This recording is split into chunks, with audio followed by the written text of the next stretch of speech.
Run when the rhythm's right. Go into the night. Go until you're out of sight and you're out of my mind. Run when the rhythm's right.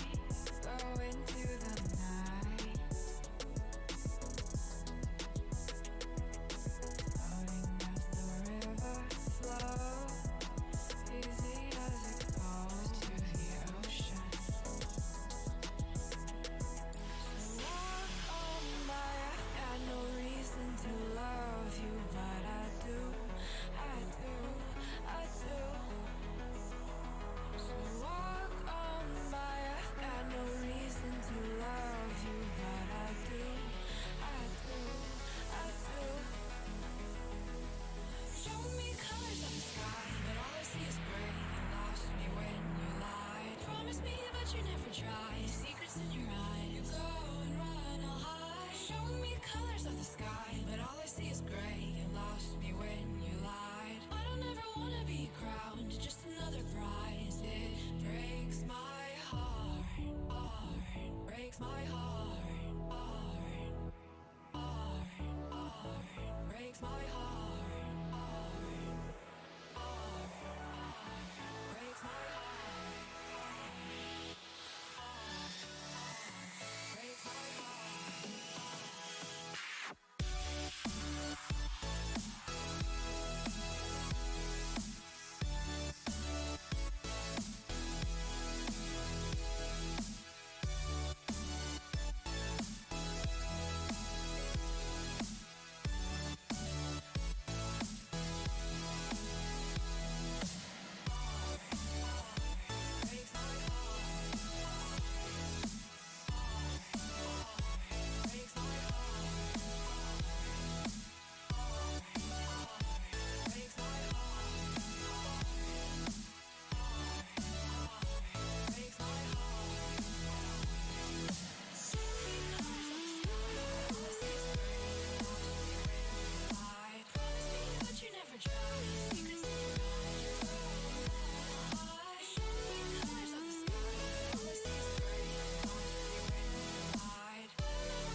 Lost in the midnight blue, shadows of the moon.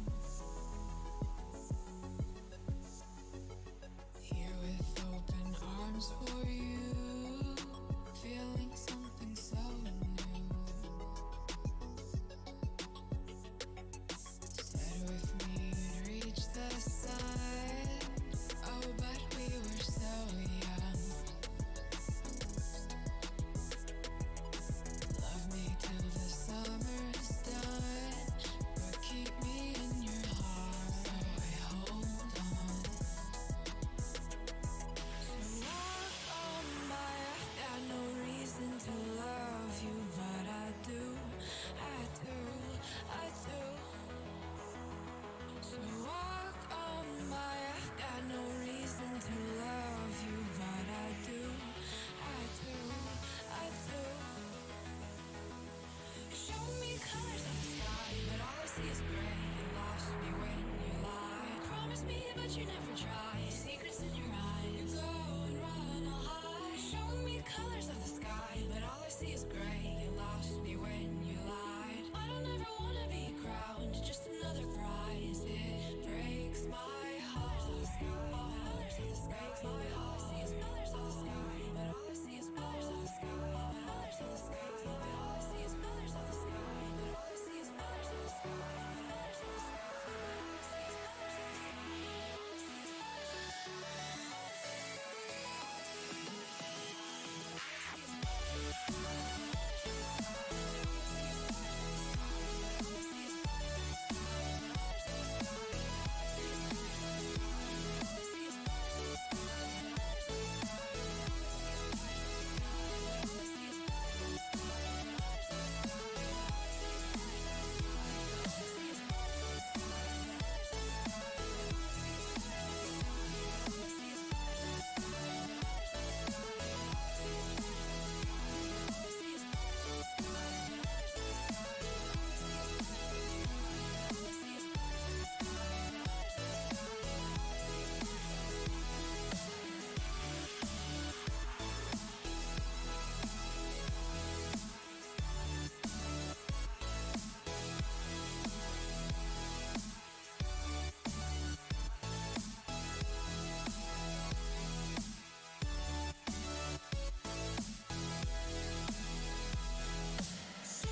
to the ground now, and somehow I feel like you don't know me. Shook me to the ground now, I don't even know how. Brought me to a life that you never showed me. Coming from a locked up ghost of yourself, but you're coming from the light. There's more to you than you ever thought there was. Yeah, you're coming from the light.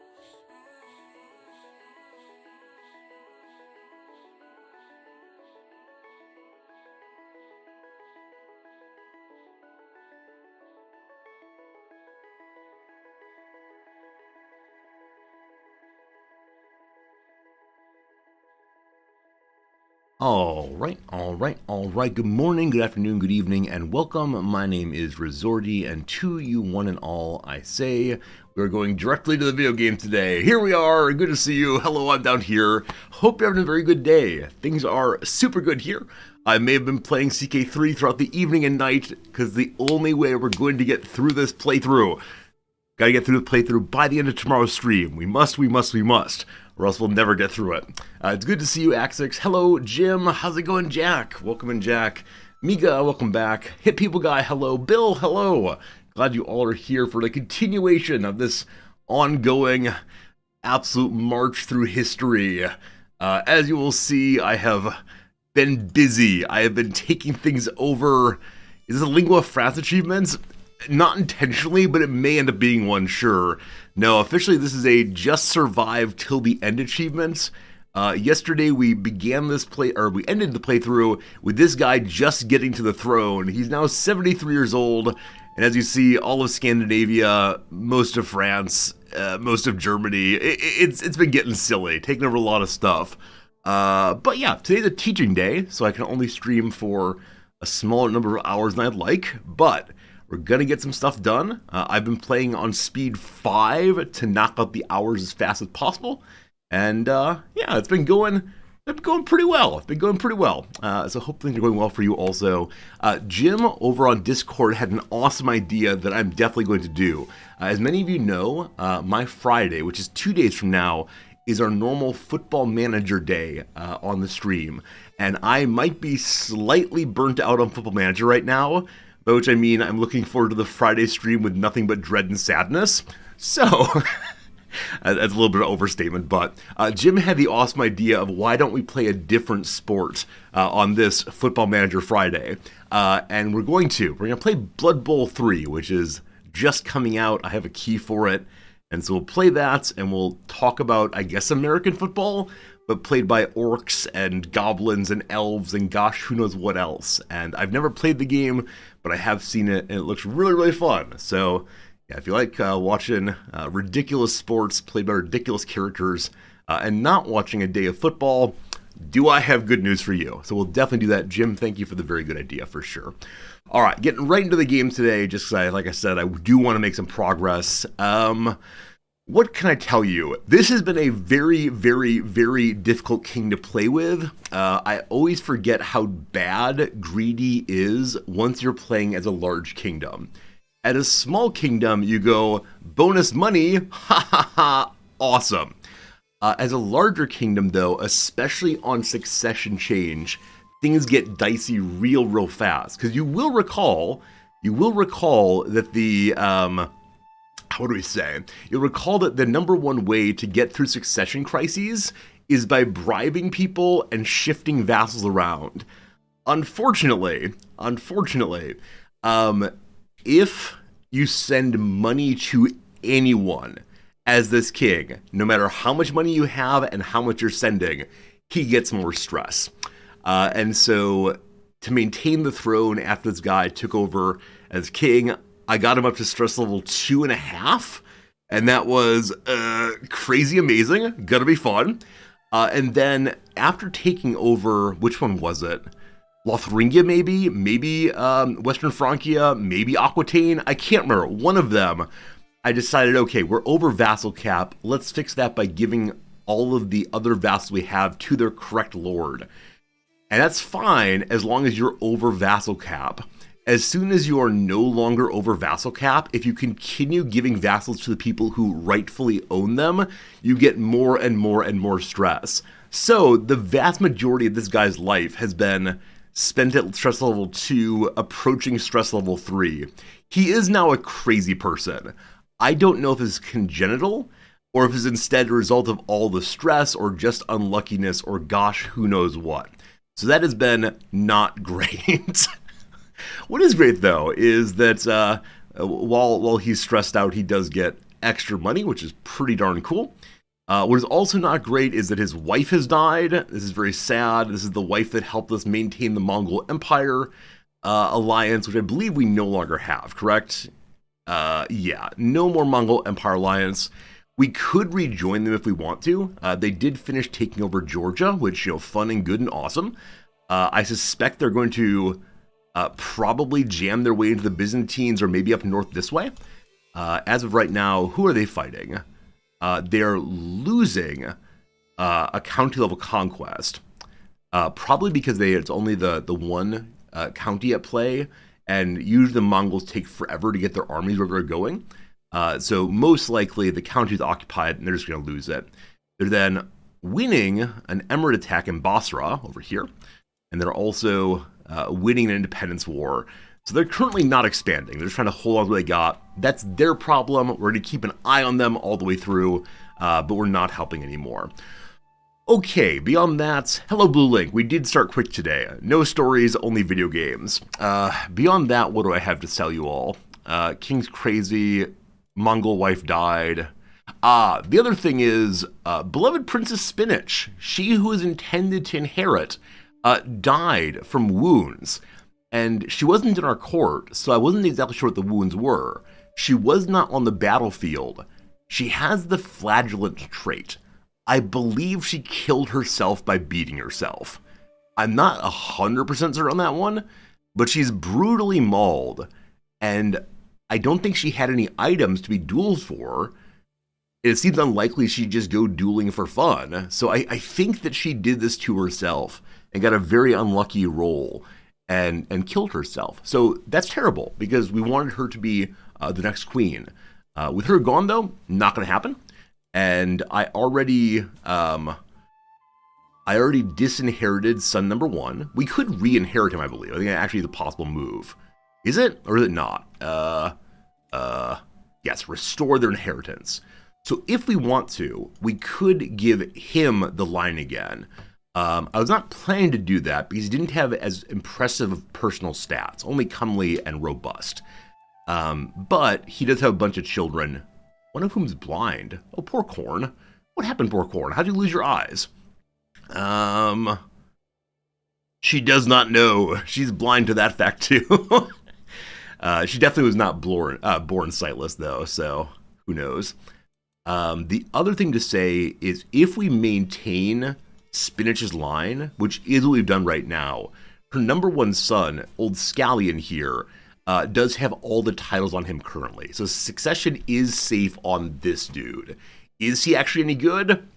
I don't know. I don't think so. I mean, he's got the intelligence, and his wife slash niece here has the big strong. But unfortunately, their child here is only drunk and strong at age 16. So did not get any of those positive traits. The daughter, great-granddaughter Eggplant, does have Amazonian and Quick. And then the littlest one has merely Hail. So of those characters we talked about, I believe that Eggplant here is potentially the best one to be ruler. So I think we are going to stay on all titles go to Scallion, and then little Eggplant will eventually become queen. So let's make sure succession is assured. It's not. So the Kingdom of Crete is not voting correctly. My votes have gone to Count Scallion. However, the other elector, Yardala, is going with Hrani Spinachson. So this is not essential. If we lose the titular level of King of Crete, it's not a problem at all. But why do they want to give it to Hrani Spinachson? He is the second son, actually. Well, you know what we can do here. We can go for the old disinherits. Have fun being king now. All right, cool. I should have looked and to see what reasons there were for our son not being elected, but whatever it was is good to go. Eggplant could potentially get a strength in the bloodline child. Exactly right. Yep, that's why we went Eggplant, because she has one of the super positive ones.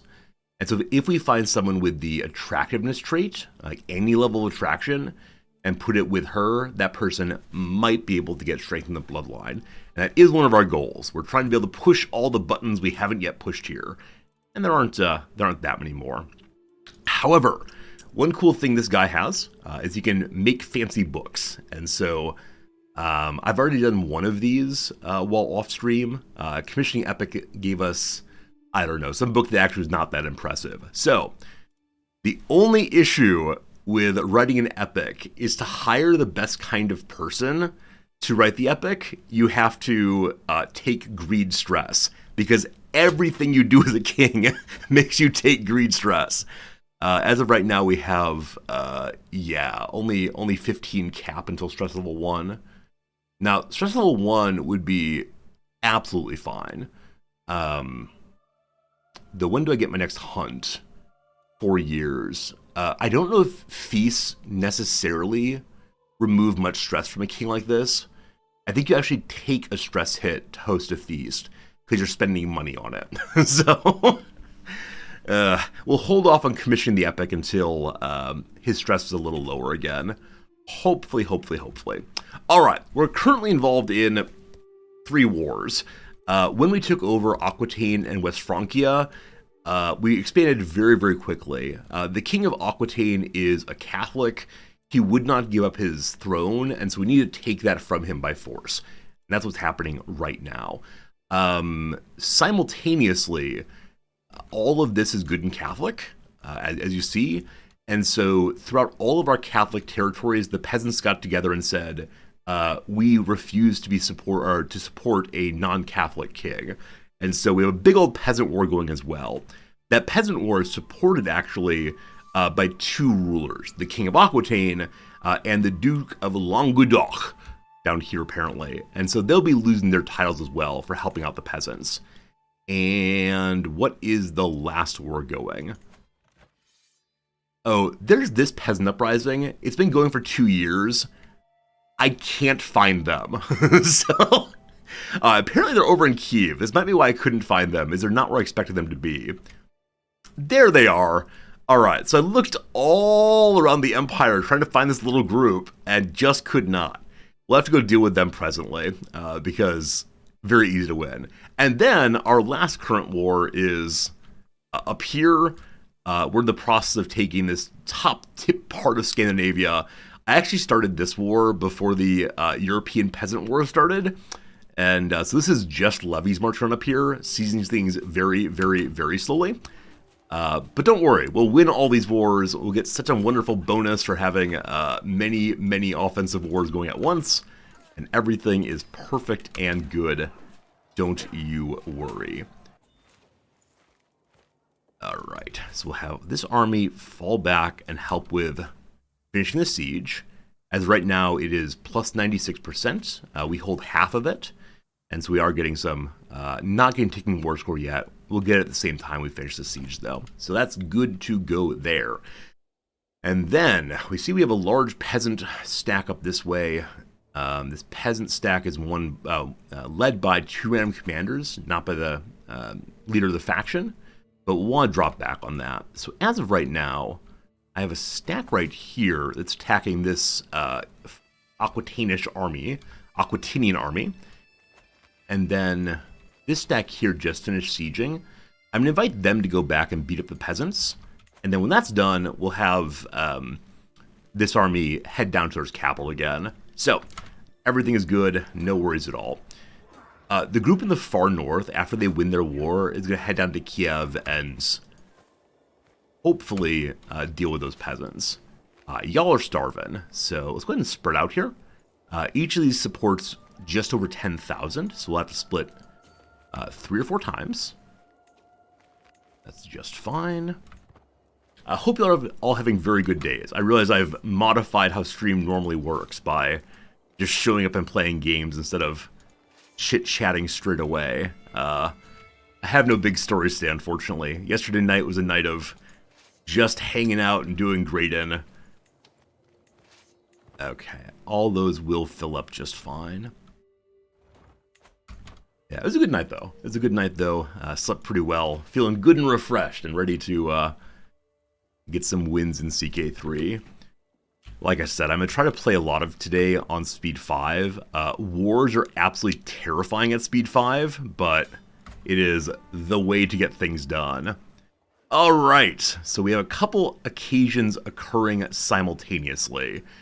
This person here, the King of Scotland, one of our vassals, wants some item we have. And he's a 35 in personal combat, and we are a 20 only, because we're a very, very old man at age 73 there. So I'm going to decline. We'll lose that prestige, but it's fine. We don't fight for things, we hold them by right instead. And then, this battle up here is done, so we can just cancel that. And we've taken yet another duchy for ourselves. And we are well over our domain holding limit. So we'll fix that by giving out titles to people in our dynasty who are not going to inherit much themselves. Let's see here. Whom are you, child? Ulfrahathin Alfred Hirthra. Good. How about Red Pepper? Red Pepper's a crazy person. Oh no, we may... Okay, this one says congenital. So there definitely is some congenital lunacy in the family. Exciting. The king's insanity, though, has come about due to his stressful life, not due to anything else. So, this Prince of Alba, will you be inheriting the Kingdom of Alba, or no? Yes, you're the only... No, you're not the only son. Sorry, you're 20-year-old. The eldest son is 22. You probably will not inherit. So, instead we're going to give to you some nice territory up in... wherever this is. Is this Norway? Is this Sweden? Is this something else? Help me, Europeans. I need your help. So you're going to get that one there. And then somebody else gets this one here. No crazy people. It's something up there? Yeah, that's all I got too. Gotta be, something. Alright, and then who gets to be a duke? Put your dukes up as always. It doesn't exist. We can burn it, no worries. And I believe we can give this... Yeah, I believe we can give this without a stress penalty. Gotta make sure on that. Yeah, no stress hit. Good. It's Fjordland. Fjordland. Oh, there are fjords up here. I get it. Excellent, thank you. I was briefly worried there's a country called Fjordland that I did not know of. I was very confused. Oh, speaking of confused, another exciting thing that happened during my off-stream adventure is we got a heresy going. The old Ostro here have sprung up. And it happened while at war, so I didn't have time to deal with it. But I have a couple of stray dukes now. We gotta fix that at some point. Because you gotta believe like I believe, or you're dead to me. Dead, see? Alright, so another good kill on the peasant revolt. There are more peasants over here. Y'all go get them. And as I said, the group in the north, those starving, are going to send over to Kiev. And then they can go back to their farms after that. It's actually Norway? Okay, cool, thank you. Actually, Norway. I've sometimes thought about bringing up a contemporary world map to get a clearer sense of how this all fits together, but we'll see. Hello, Shay. This map looks dramatically different than you're used to. It's not a new run. No, it's just a... I played for about 2 hours off stream last night, trying to get things done so we can get closer to the end of time. So, if you expected the current king to be a very young man, yes, he was. Alright, the French peasants have been destroyed. Now, the King of Aquitaine here is part of this war also. The other war we're in... Oh, that's it. Okay, that's actually it. So this will depose the King of Aquitaine. Awesome. Awesome. Hey, Shay, thank you very much for the resubscription. Very sorry you did miss something. I can give you a very quick rundown, but we we control more now, and actually I got the island also. Yeah, this island is our first incursion into the Indian Ocean, so that's a bunch of fun. Yeah, yesterday got kind of aggressive. Oh, also today, just before stream started, the Emperor of Bavaria offered us a truce.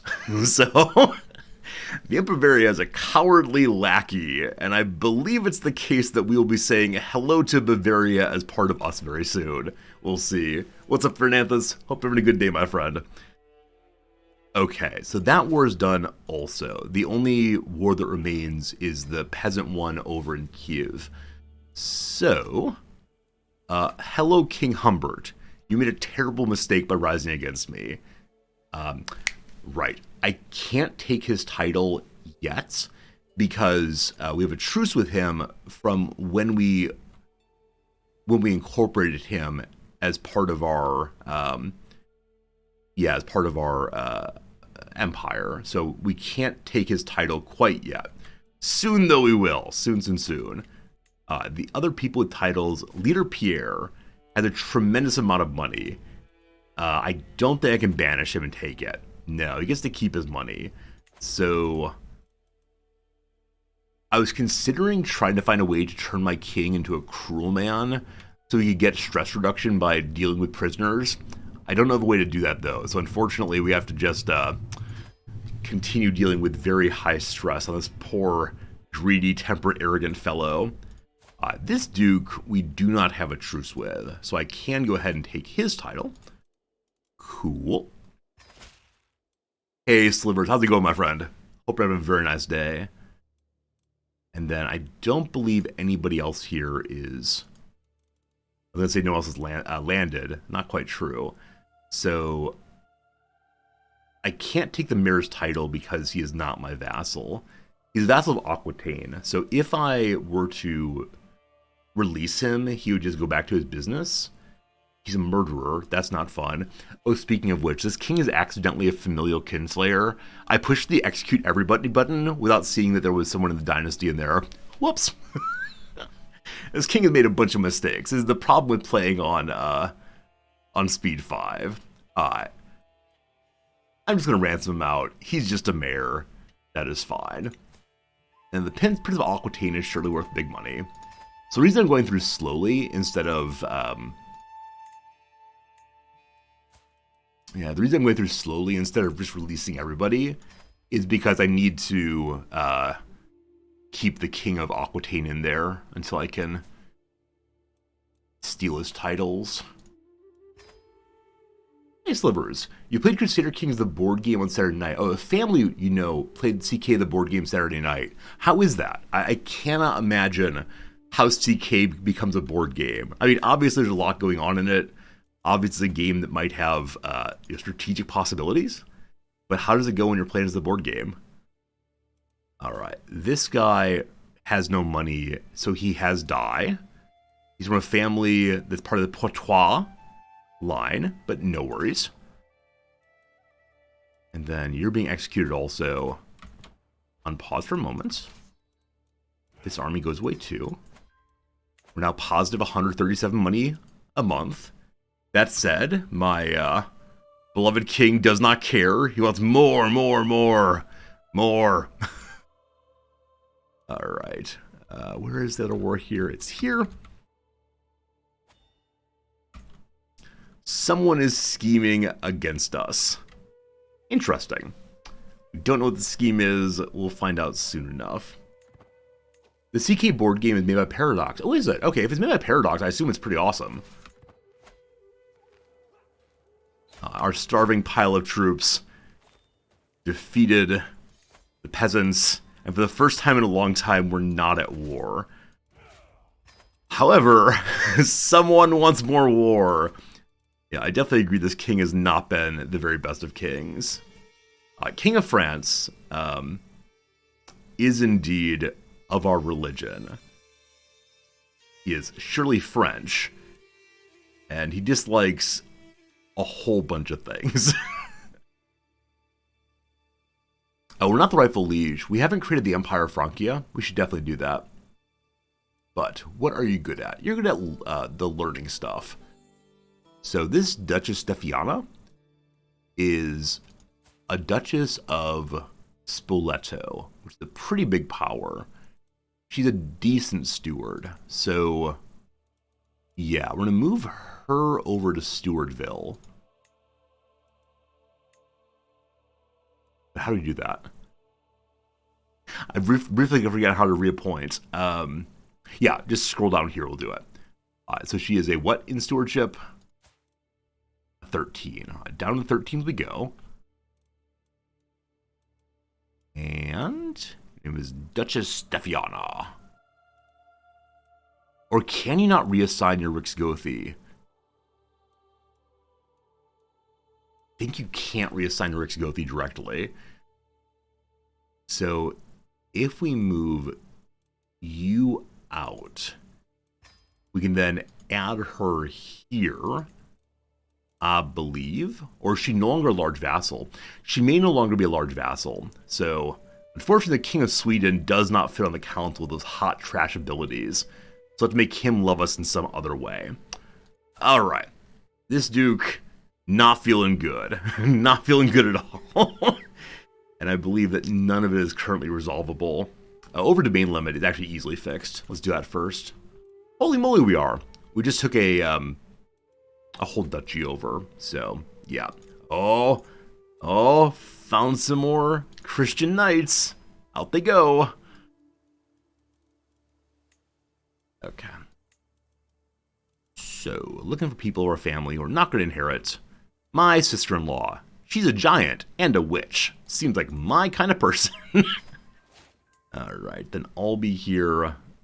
A bunch of cool stuff. There is a special building slot, but I don't have any available buildings for the slot. Whatever the slot is supposed to have. Anybody know what Albi gets? Okay. More witches. More witches. May as well finally be the witch achievement playthrough. You're young and drunk. That sounds fun. Few more to go. Crazy red pepper. No genetic lunacy allowed.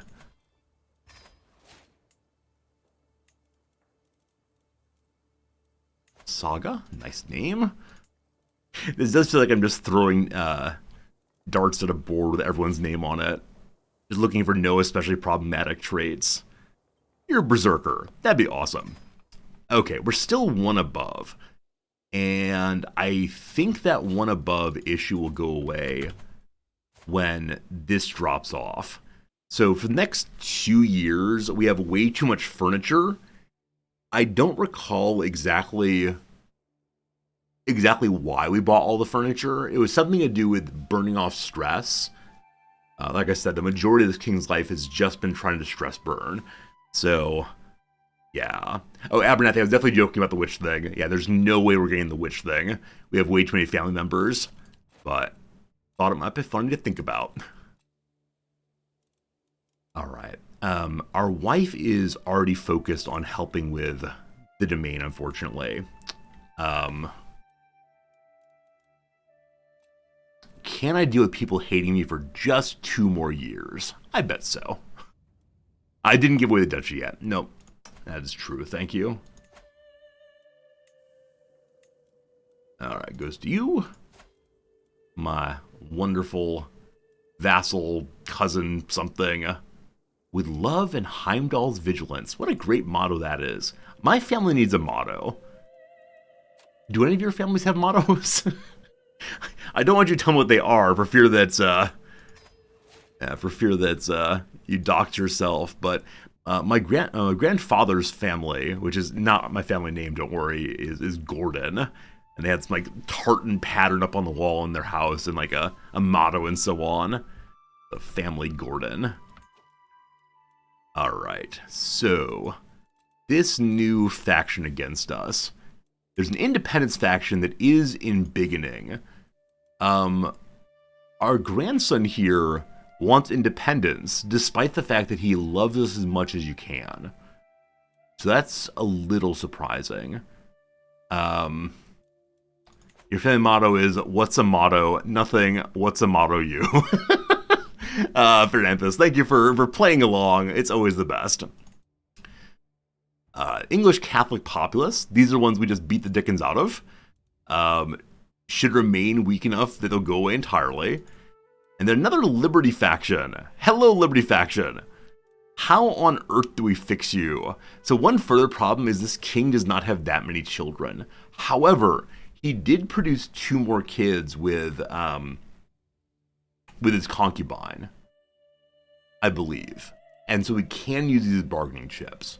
If we could knock the largest of the Jarls out, that'd be pretty great. The Jarl of Swabia, we have 2 lovely girls on offer. And look at that, you have a boy. Hello, boy. Would you be interested in a lovely alliance with me? Heck yes, you would. Alright, so Grima there is the better character stats-wise. So we're going to choose the little one. And will they accept matrilineal? Heck yes, they will. Very good. I'll knock one of them out. That should weaken them enough that they can't send a demand anymore. Good. We'll hold the other child in reserve. And who are we currently swaying? The King of Sweden. King of Sweden, Artie is how much plus on sway?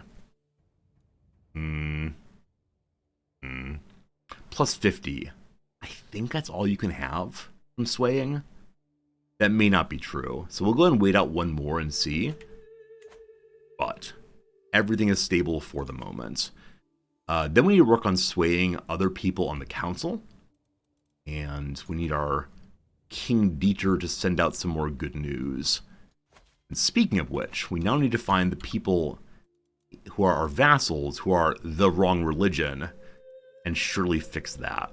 So, non-Austria in particular, by military strength, the Duke of Champagne did not revolt against us, but is clearly Catholic there, is not a direct vassal, unfortunately.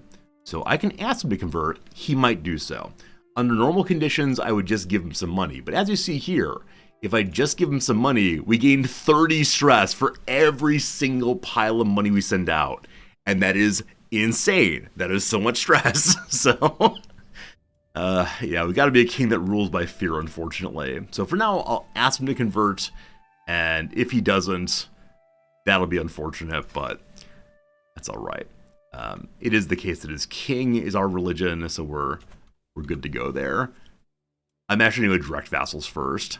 So the only other direct vassal who's not of our religion is the King Jacques of Burgundy, an apostolic inbred fellow. That's very sad. He doesn't like us at all. Maybe he'll accept. We'll see how it goes. He will if we give him 300 money. 300 money, though, causes 30 stress. Okay. Let's see what stress levers we have available right now. We can't visit the market. We can in half a year. That'll be good. Hosting a feast, as I said, causes us to gain stress, actually, right now. Does borrowing gold cause us to lose stress?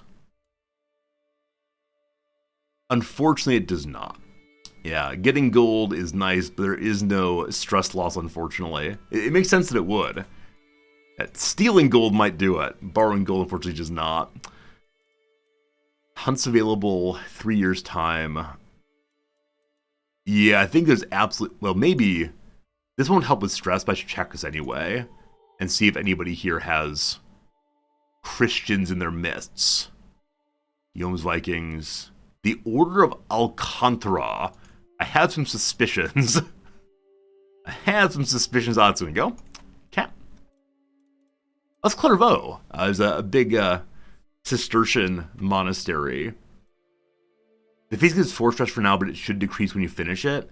Yes. I think I was hoping I could remove stress before we took the stress here. Because both of these just want money. Alright, we're going into stress level 1 again. And maybe we'll get an interesting pop-up other than just go become rakish, which we haven't done yet. We're going to host a feast. Awesome. We're going to give you money. Alright, we're having a great time. Hunting party is the key to this one. Yeah, 5 years time. I've been hitting hunting party every single time it's come up all the way through. And unfortunately, it's just not helping. Just not helping at all. The king's too stressed. Dorgan, thank you for the Prime sub. It's good seeing you, my friend. Hope you're having a lovely day. Thank you for the continuing 3 months of subbing. Wow, it's a lot. Yeah, I appreciate that. I know a lot of our subs have been around forever and a day, but subs with a few months feel really nice also. Thank you for being here all the way through. Do appreciate it. All right, my vassal Horislava, that's an unfortunate name. Her name is Horislava, is taking on a desperate tone. Someone's trying to come talk to her. I can just help with that. That gives us a hook. Now, can we use that hook in interesting ways?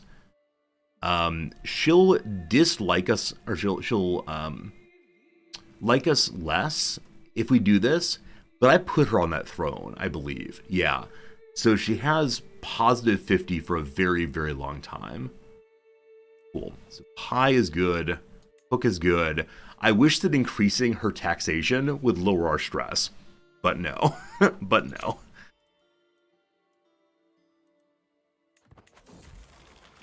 Too busy. Too busy.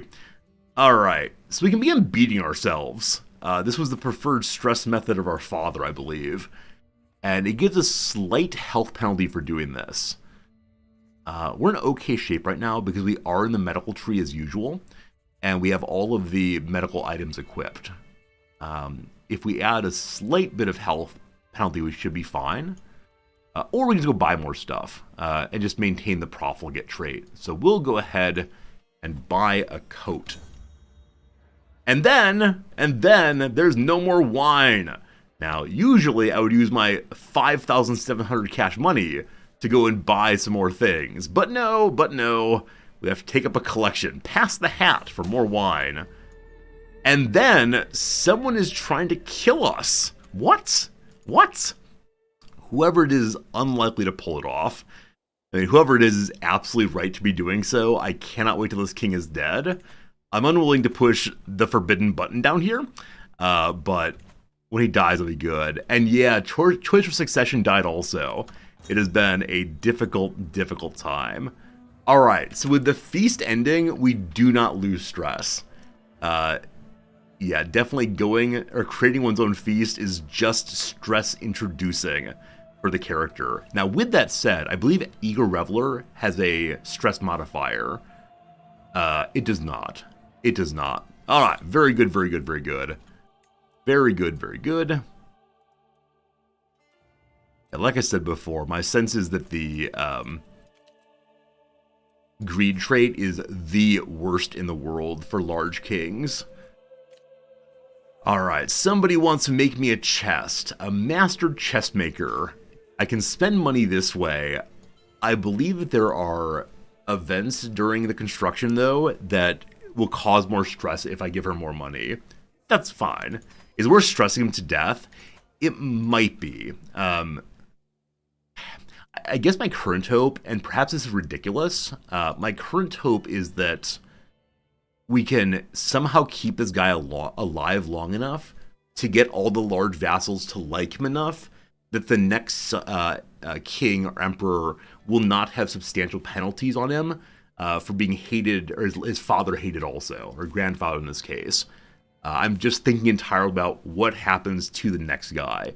If the next guy was not groomed to rule, he'll be fine, but he is shy. And that one's really bad for ruling. So, yeah.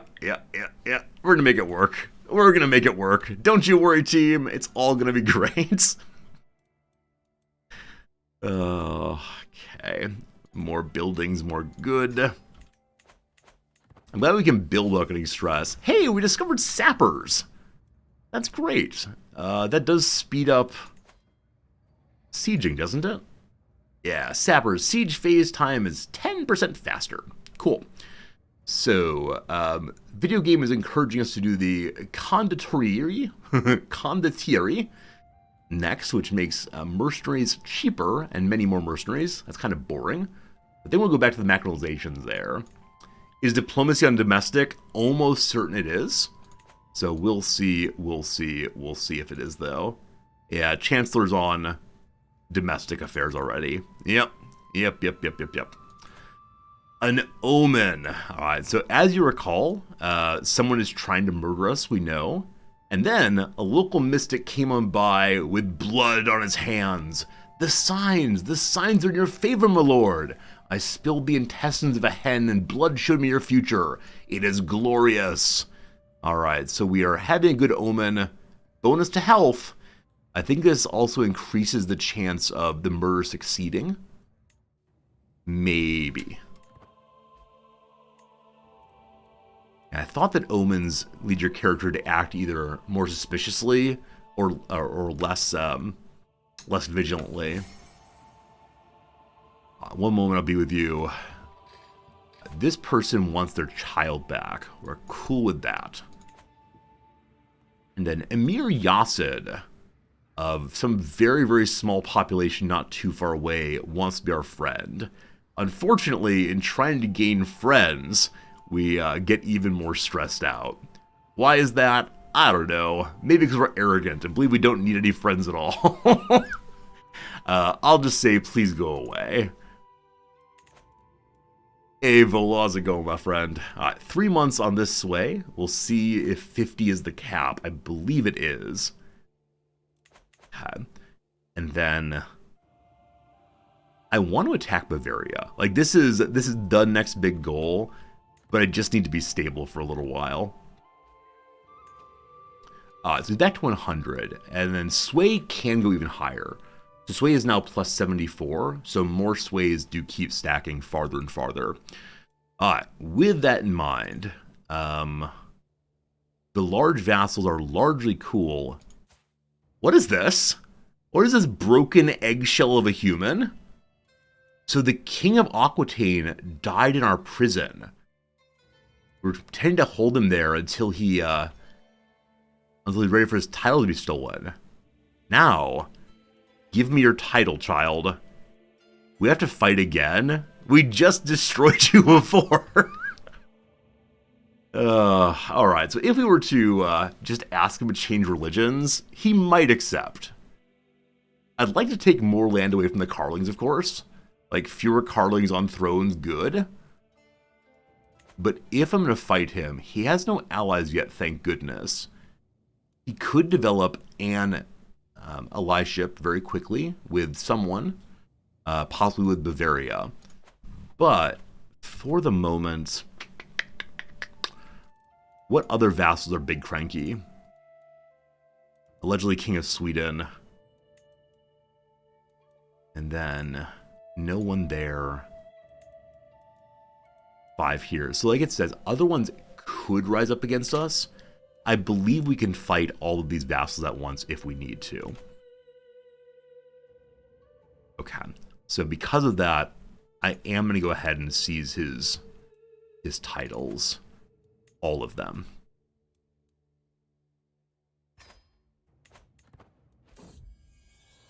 First, though, my beneficiary Simon, who is currently making me a lovely chest, made a prototype first. It's a tiny little cute chest.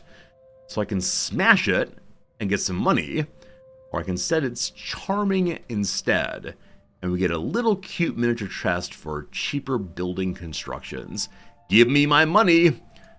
If only the money would give us a stress reduction.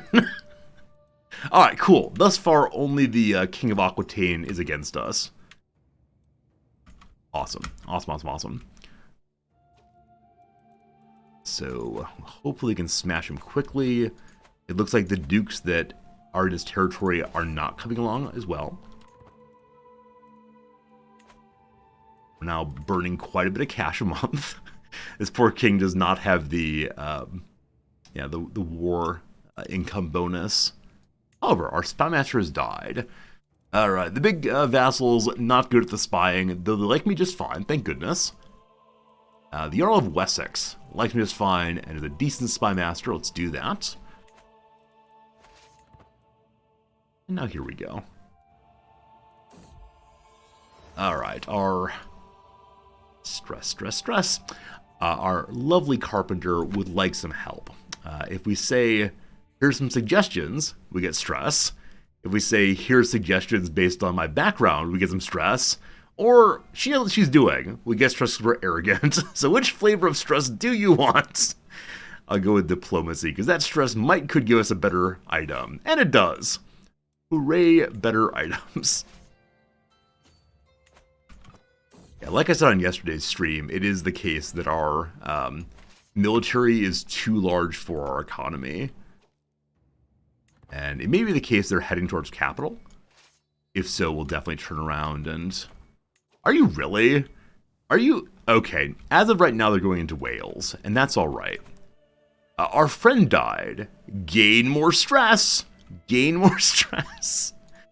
Yeah, I'm relatively sure all these friends are ones we had before we took over as this king. We definitely do not want any stress. Alright, so we'll get marching. We'll split the army also. And send half you all this way. Other half you this way. Maybe just raise the men at arms. We have 6,000 money, so I'm not terribly concerned about actual cash. And spending it this way does not upset the king at all. Alright. One of the reasons that we're in the medicine focus, we were actually in it before this king began to get real old, is I want to get the anti-stress ones. These two here. And I believe in diplomacy, which was this guy's main lifestyle before we took over, there's something here that reduces stress. Yeah, confidants. The more friends you have, the less stress you get. That's right. With all the friends we have, we're still gaining crazy stress. And I think these are the only two stress-related lifestyle perks. If that's not true, definitely correct me, please. But the one here, and then the one over here. So we'll get this next, and then we'll just stay in whole of body, because why not? We'll put our family motto onto our lovely item there. We're up to 6,000 renown, which means we're nearly to another dynastic legacy. If only there was some legacy that involved lowering stress. My rival Paranolia. This is our former concubine, isn't she? No. Who are you? You're a giant. Why are we rivals? Why can't we be friends? It's just some random giant who's trying to kill us. She's from the family Poitou, which is a family we did kill someone in. I have no idea. No idea. Alright, so with that done, the scheme is no longer with us. Whole of body perk reduces stress gain also. Thank you, Megamid. I appreciate that. So we get to the very bottom here, we'll have whole of body, which does, yes, lowers stress gain by 20%. Alright, we'll keep going. Blue Link, you think maybe the torture tree makes it relieve stress better? I didn't think that was the case. But let's look real quick. So you gain points, or stats by torturing. More dread gain. You don't lose piety for torturing. You get more... more levels of skills based on stress. So it makes stress better in some way. Dread gain for tyranny, no. More money for intimidation. Dread decay does not decay ever. Higher chance of imprisoning, and then torturer. Yeah, nothing related to stress, unfortunately. Like, if you're cruel, you can definitely, and vindictive, you can definitely use torturing and executing for stress removal, but I'm pretty sure there's nothing else in the lifestyle trees. Alright, the Grand Mistress of Odin's Valkyries would like some more land. She wants the city of Courtrai, or Bray. All fine. Thanks for the money, I appreciate it. Alright. So, my vassal, the Mare Gregoria, has come forward giving some money, wanting us to improve the carpentry item that is being made in our territory. We could say how generous, or you keep it. No, we keep it for ourselves because we're greedy and can't deal with the stress. Hey Cayman, how's it going? How do you make a claim on a kingdom as a kingdom? Well, the number one way you can always do this is to just use your religious character generally, your priest, your vicar, your Rixgothi, can always create claims. Always, always, always it's possible. Past that, you can go to a kingdom level title. For example, that's an empire. King of Bohemia here. You can click in here and look for claimants and invite one of these people to your court by right-clicking invite to court, and then push their claims for them in a war. If you do that when you're a king and the other person's a king, though, this person will become independent of you, because a king cannot rule a king. Only an emperor can rule a king. Past that, you can like marry into various kinds of claims, but nothing else exactly. The independence thing is exactly what happened to you. Yeah. So in this game, there's something I call the vassal tree. And what it comes down to is you can only ever rule people of a level below you. So if you're a count, you cannot rule other counts. Instead, you have to be a duke to rule counts. And that's one of the fundamental elements of the game. And the independence thing is very frustrating. Yeah. Carnal comforts. Hello. Unfortunately, our beloved king here is temperate. So though it's the case that the wife of our former friend who is now dead comes to us seeking love and comfort, we are just not into that kind of thing. Pull yourself together, lady. All the normal stress reduction methods lead to our king just getting a very, very bad experience. Is there a stress reduction on successful seduction of your wife? He's temperate, so maybe this will actually work. All right, can we romance our wife? 100% chance. Maybe this will lower some stress. Maybe it won't. What's your name then? Thora. Hello to you, my Empress Thora. I know you often worry I'm a Bora, but I would like you to come in here. I love you very much, my dear. I've written for you some lovely words. Hopefully they're not linguistic turds. Perfect. All right, I read her a love poem. We'll see if she likes it. She likes my kind words. Yeah, fine, thank you. That's fine, thank you. Okay. Do we have other stress removers now? Yes, we can go to the market and buy some junk. We go to the market, we buy some junk. So we get a bunch of fabrics, jewelry, threaded trinkets, buying literally all of it. Good to good. Hunt is available in 2 years. Soon. On we go. Let's just continue rolling straight in. And do I have unraised troops? Got 1,700 of them. I haven't raised the Holy Order also. If things get real dicey and the folks attacking Wales right now move to the capital, I'll definitely get a Holy Order just to stop them while the main stacks move up. My friends, I give to you Simin's magnificent chest. A chest of masterful craftsmanship constructed from oak planks. The wood has been sanded to a smooth finish. Our motto is upon it, and we'll throw it onto the junk heap. So, I think our current chests are better than this, but we'll definitely look in a moment. So, 0.5 piety, 0.12 renown, 3 court grandeur. Cool. Is Absolute Crown Authority worth it? If you can keep it.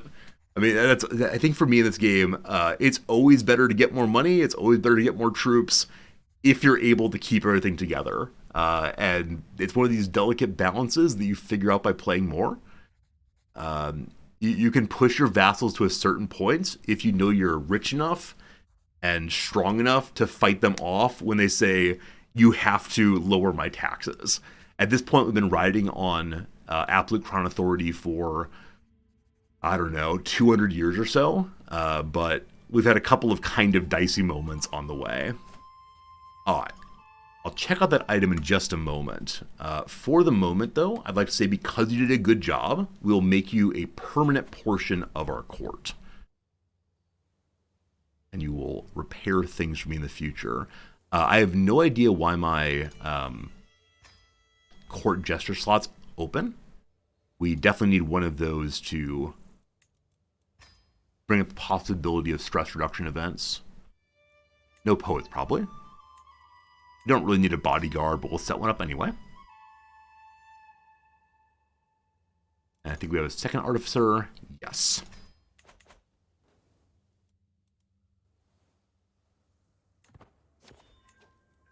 We have plenty of time on this war, to the point that I'm not going to rush with assaulting fortresses. And the reason I'm not going to in this case is because I worry if I assault on fortresses, we'll lose enough troops that will become weak enough that our vassals will notice they can beat us. We can't have that. Alright, my beloved Empress is being visited by some Jarl who lost his wife.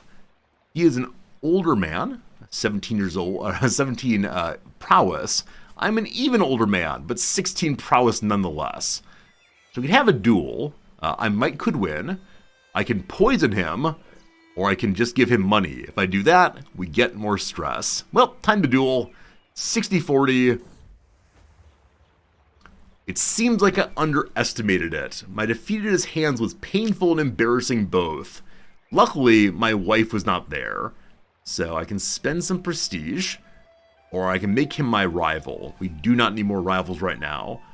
Now, I believe we're still 100% here, despite the fact that another man is seeking my wife's hand in adultery, I suppose.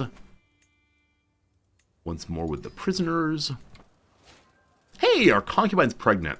So under normal conditions, I'd be kind of bummed about this, because it means we have to do more disinheriting to ensure that all the titles stay on our number one son. But for the moment, this is actually a really good character. He's a coward, which is awful, but he helps our armies move faster. For the moment, I'm glad having additional children, so we can get alliances with large vassals that might otherwise rise up against us. And that would be unfortunate.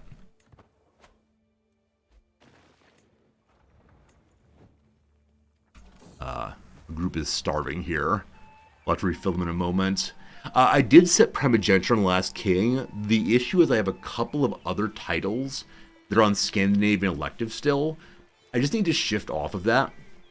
Because, yeah, down in a couple of minor titles, the dukes don't like me very much, and so they're outvoting me to move those Scandinavian elective titles onto some other child. So we can fix that, and that will resolve the issue. All right. By Odin, the Empress Thora is an insufferable wench. Oh, my vassal is speaking ill of my beloved Empress. Thora is having a chit-chat, but we know she feels bad about it. So we can draw our sword, we can order him to apologize, or we can just say, we love you a lot, wife lady. Act of heroism just increases chance of success. So I'll just apologize, and we'll still maintain the 100. Our wife really does feel pretty positively about us. That's right. Our wife feels positively. Not she loves us by any means. She just feels positively. Let's go ahead and change those other titles so I don't forget to do so. So on the succession page. Right. So my main title, if I remove Scandinavian elective, I believe it goes straight to primogeniture. Yes. Good. Equal primogeniture. That's fine. So it's actually not male preference, and that's alright. We're a society that believes in the equality of women this early in history. Now, in other playthroughs, we'd worry about our prestige issues. At this point, nah, we're good. Okay, so all the titles, except for the Ostrofilcrit, descend via primogeniture. However, The religious title descends due to equal temporal theocratic. I believe as long as our child is always of our own faith, this will descend directly. We'll see, we'll see, we'll see. We'll see. Alright. The new Jarl who's trying to seduce my wife has come in to give me money. You can oogle at my wife so long as you bring me money. Let's find you a marriage. Let's find someone we should marry you off to. Oh, Jarl guy. I actually don't know who I have in my court that I'd marry him off to. He's an old man. Let's not be terribly creepy. A great-granddaughter. Princess Freya will never inherit anything. And I believe she's from a part of the family that's not inheriting. Yeah. So she's the only daughter of the Prince of Nicaea. That will work. They accept. Matrilineally, heck yes.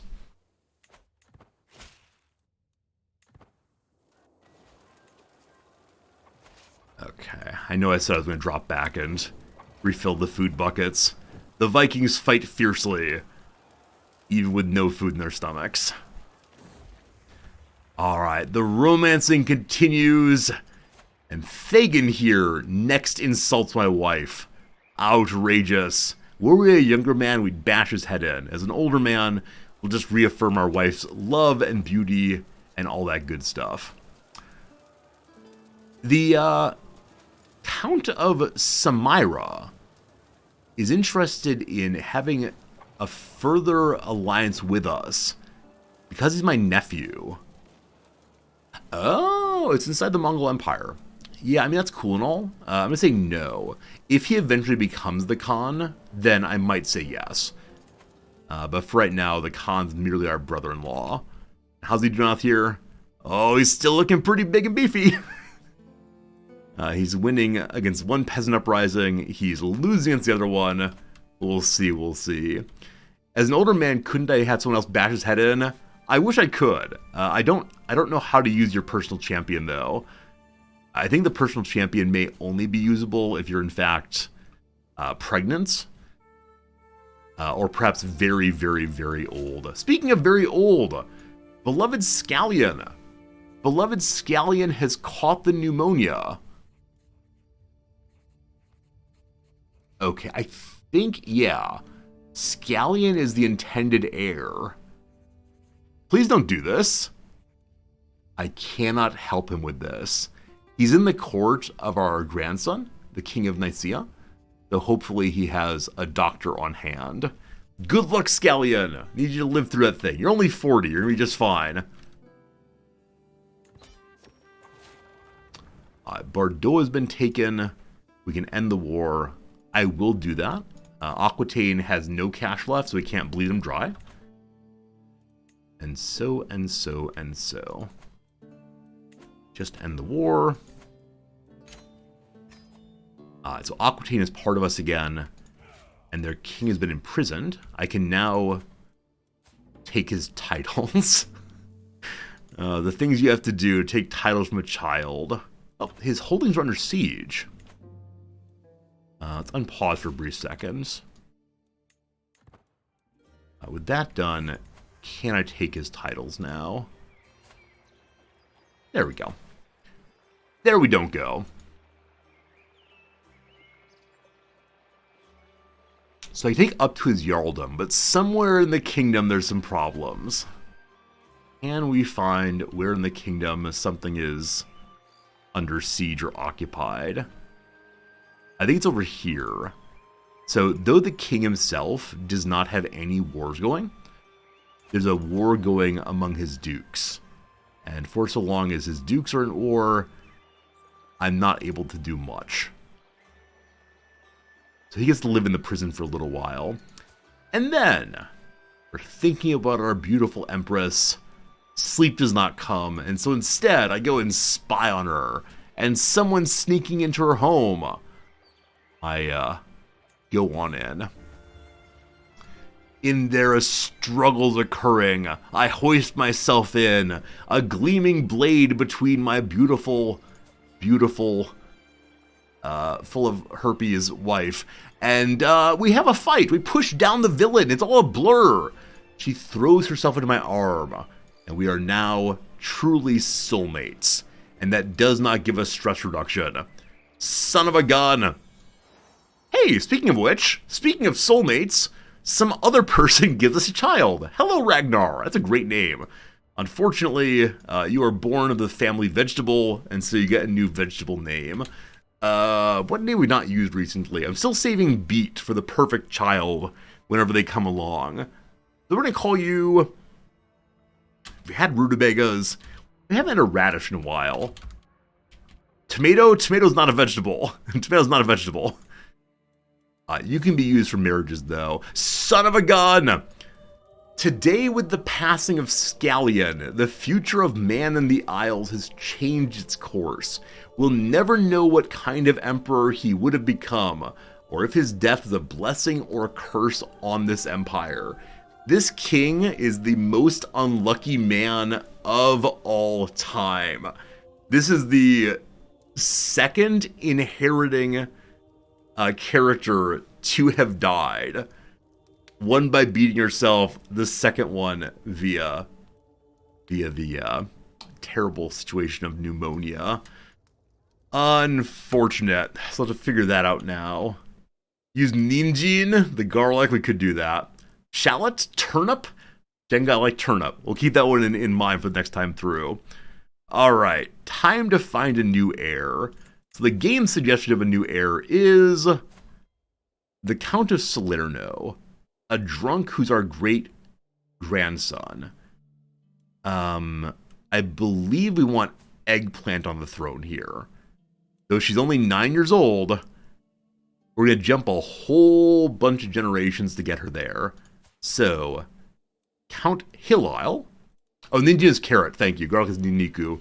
Yeah, my knowledge of the Japanese is bad. You getting disinherited, buddy. Sorry. And so our heir is now beloved Eggplant. She is not rightly being educated because I didn't think we were going to her yet. She's only 9, and so we will take over. I wish to educate you, O child.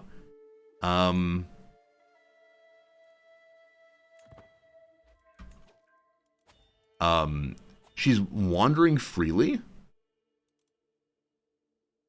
Is an unrelated child. Your great-granddaughter counts as unrelated.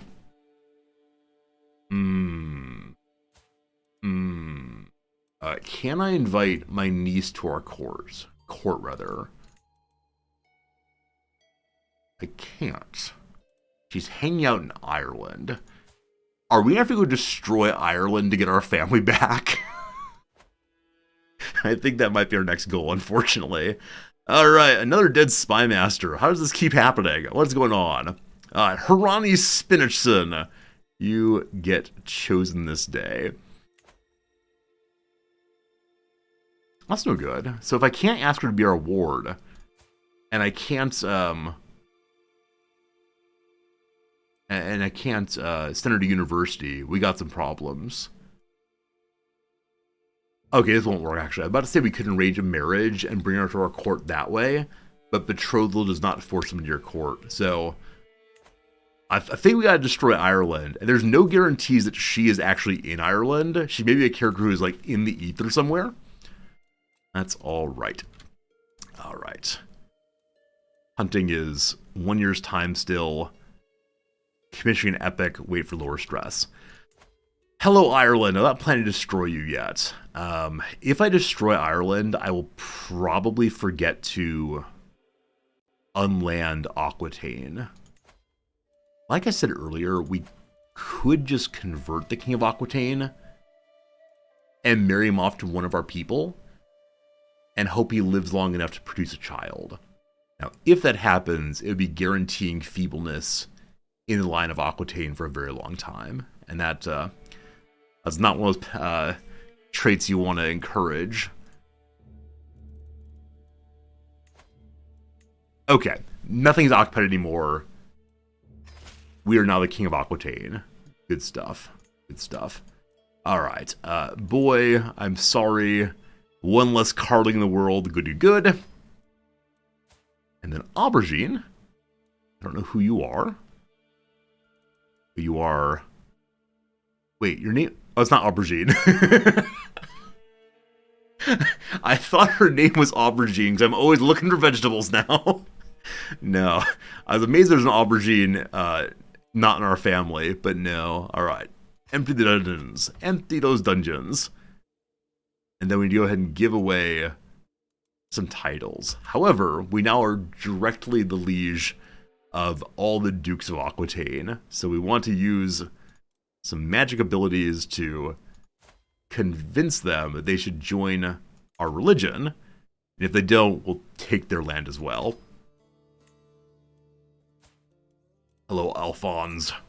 Alphonse Elric. Gotta change over. Duke of Bourbon is currently thinking about a ransom. We'll come back to that in a moment. Coveted literature. King Dieter, who is my physician? Nope, just some guy. Wants a compendious book on calculation by completion and balancing. It was a math textbook. I can get it for him. If I do that, we'll have a hook against him. I can buy the book for myself, or I'd say it's his problem. Would a hook against him be useful? I mean, not especially. More money, more good, but it's not essential by any means, so we'll buy him the book. Nope, I should have bought myself the book. I said there was no reason to have a hook on him and then did the hook one anyway. Maybe be useful down the road. While we're waiting on hearing back on these religion changeovers, let's give a bunch of other titles away. I wonder if any of these titles have Catholic holy orders in them. Hopefully not. And this time I'm just giving them to random people. Though Bordeaux will definitely give someone in our family to ensure that they become king of this area, to go for the dynasty of many crowns eventually. Whom are you? You're unfortunately gay, so probably not going to produce... Oh, you already have 2 children. Never mind. I thought he was young and childless. That seems absolutely perfect. Is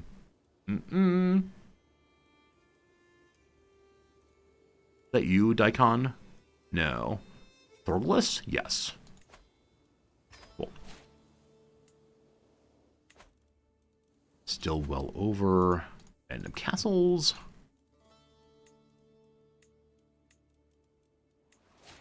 Marsan.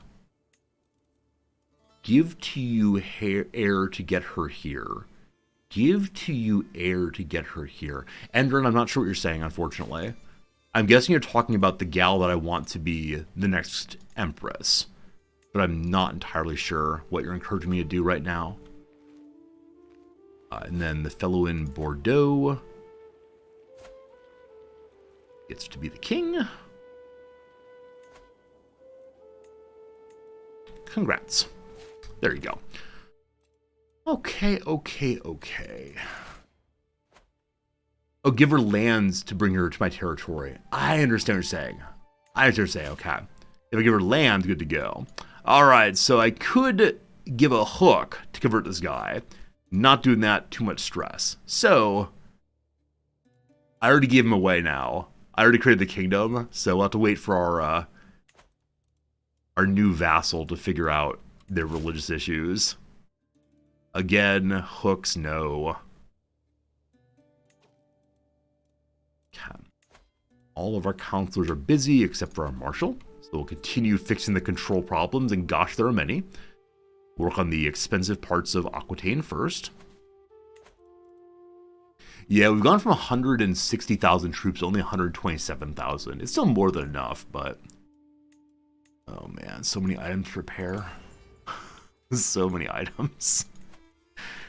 As I said, after that we'll go for Ireland. I believe we don't have a claim on Ireland. This king does still have his once-in-a-lifetime holy war.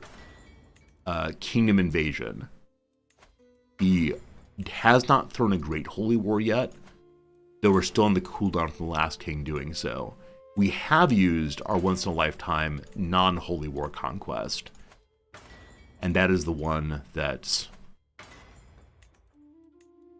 I used to take Aquitaine, I believe. So we'll go see if anyone in Ireland has a claim they wish to use with me. I will make you king or queen or whatever. Hello to you, High King Muad'Dib. Do you want to vassalize? Most surely not. Do you want to have someone else take your throne? Possibly. So looking for people who are unlanded, ideally. These various princes and princesses are a possibility. This person here, Kunigund von Dachau. Sounds pretty far away. Oh, even better, though. Someone who's of our family has a claim. So, you look like you might be old. 60 years old, 47 years old. The Queen of Nicaea has a claim, actually. But I can't push claims for her because she's not in my court. So, you, my man, do you want to come to my court? Negative 60. Aw. How about you, then? Negative 75. And you? Negative 115. All right. Various princesses. Oh my goodness. Some princess, daughter of, what's your relation? She's crazy person. Yes. Alright, so the crazy person who wants to come to my court to holiday, and she does not know why she's being invited. Welcome to you, oh crazy person. Would you like to be a queen? Alright. I need you to say praise Odin. Would you please say praise Odin? Thank you. More prisoners to get rid of. Good. And then I'm going to be replacing the King of Ireland with a crazy person. It's non-congenital. Hey, look at that. Our Grand Crusade's back up. So we'll burn that at some point. Maybe on Bavaria, because there are fewer and fewer Catholic kings now. I believe Bavaria may be the last major Catholic king. So we're pushing for Halla, I believe. Yes, Halla at the bottom here has a claim on all of Ireland. Cool. And as usual, fighting so close to here always means that the possibility that they'll raid my island. Oh yeah, we should murder our family. You're absolutely right. And hope they have a child produced by the time that she dies of craziness. So let me find you a wonderful, wonderful spouse who's in our court and in our family. Let's see here. Dynasty mine. You are how old, my friend? 25 years old. Plenty of time. Our grandson Snorri. So Snorri is not part of the inheriting line. You'll be fine. Cool. Henri, my courtier, frets all day and night, trying to find the right words. He then meets me. My Filkir, I hear rumors that Kubrat. Kubrat? I like Kubrat, or Kubrat. The Count of Voroj has come to see you as the focus of his enmity. He talks openly about the illegitimate emperor of Gnosgarder, Garthur, who daily usurps his rightful land and revenues. So I could get a rival. I can write to him and try to make things nice, or I can ignore him. If I ignore him, I give my subjects the benefit of the doubt. So loss of one intrigue on this character is not the worst thing in the world. It's pretty bad though. So I'll just write a nice little letter over and he'll stop worrying about my being his liege. Alright, I'm men-at-arms. All men-at-arms are raised. Like we said before, I possibly could just use men-at-arms to war instead of forcing all the peasants out. But we'll head straight to the capital. All good, all good. Very fast caps over here. Poor Ireland. Poor sweet Ireland. We seized an illustrious book. The first edition copy of Crime and Punishment. So we have a copy of Crime and Punishment, which is not illustrious. That's amazing. 30% bonus to intrigue lifestyle. And it leads stress to gain less quickly. That's a lovely, lovely book to have. Now, we're not trading intrigue. We're trading learning. And my books are on learning right now. But I'm going to leave these out for right now. That's cool. That's great. Very good capture. We'll continue with the sieging.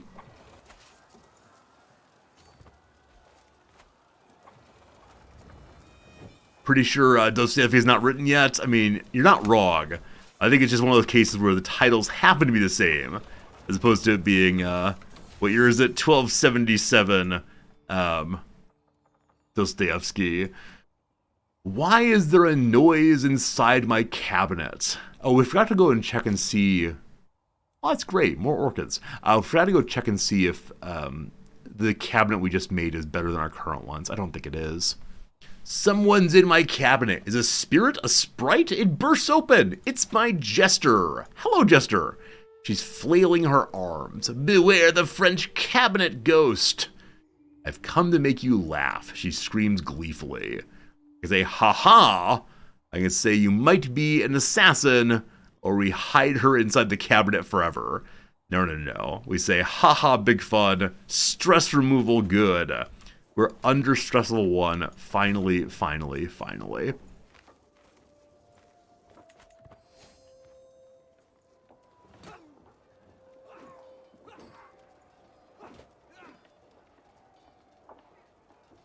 Or game at top speeds having trouble resolving wars at all. But Ireland is ours. Hooray! So Queen Hollaback Gal is now married patrilineally to one of our grandsons. In 2 years, they'll surely have a child. And Ireland is ours. Which means we control all of Britain. Is it time to become Emperor of Britain? Sure, what? Oh, we already are, actually. I didn't know we'd done that. Good, good, good, good, good. Good, good, good, good, good. We don't want to be Normans. No, no, no. Alright, I think we can make some other Empire level title. We can also give vassals around. Now, I'm not going to do this. But as you see, if you're not over vassal cap, you get big stress for giving people their vassals back. Which I did not know until I gave a bunch of vassals away. I just wasn't reading and auto-clicking. And our king got to level 2.5 on stress. It was pretty bad. Alright, got more ransoming. Good, good, good. Oh yeah, now, is the heir in our court? She's not. She's hanging out in Nato's court now. So, yeah, I think marrying her to someone in my court may be the only way. So though she appeared to be in Ireland, surprise, surprise, she's hanging out with her grandmother instead. If we were to kill both of her grandparents, she might come to our court next. Check her mom. Good call. Her mom actually is there also. Excellent, excellent, excellent. We are not allowed to invite her. We can offer to ward someone, though.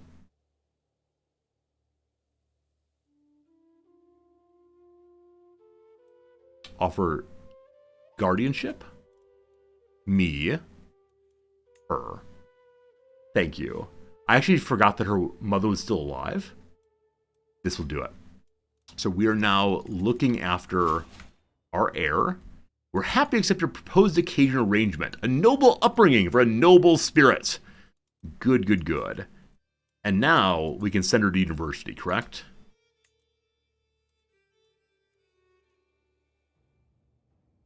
Do you have to send her to university when you're setting up the guardianship? So no university for her, unfortunately. And she's in diplomacy. How good? Oh, she's still in someone else's court. So I'm looking after her, but she does not come and live with me. My antiquarian is talking about the Anglo-Nordic lamellar armor. Noted that is. We can sell it to a scrap merchant. Fine, thank you. Mental resilience, fewer mental breaks. Stress is a resource like everything else. Whichever way, our king is really, really good at diplomacy, so he should be helping out the heir quite a bit in diplomacy. Good stuff, good stuff. The only fear is that her mother's going to betroth her off somebody else, and they'll have to break that betrothal and or marriage eventually. We also lost the bought too much armor thing, or bought too much furniture thing, but we're able to hold all of our holdings now. Cool. So I think everything is finally more or less under control. Oh, it's taken how many hours? Only about an hour and 20 minutes to get everything under control. And this king will probably die more or less instantaneously. That's fine. That's fine. Is that how guardianship works? The infill stats of the guardian raise the ward more? I think so. I think if you educate them, then... Yeah, I think if you educate them, then you're able to have your stats affect their stats. I know it also works that way with their traits. They're more likely to get traits like yours. This is why often when we're trying to educate a child into something that is not our ruler's best ability, we'll find some other educator. But I should know how education works. I just don't quite know. Someone wrote me a poem. Thanks. It's been mocked. Sorry, guy. All right, more vassals. The Vassal of Iceland has created a new lovely, lovely sub-branch. Can I imprison her? My daughter? My daughter? I chose offer guardianship to her now. Can I send her to university? That's a good question. Let's try again. I thought it was educate is what you needed. So, me. Yeah, this is the same arrangement as before. Oh, loses me as guardian. They now become my ward. I think this is the exact same relationship. They accept. So there was no university pop-up. So she's not going to get the best of educations, but it'll be good enough for the future. More things to build. Yes. Already fully built. Better trade port. Okay, what to do with our money? What to do with our money right away?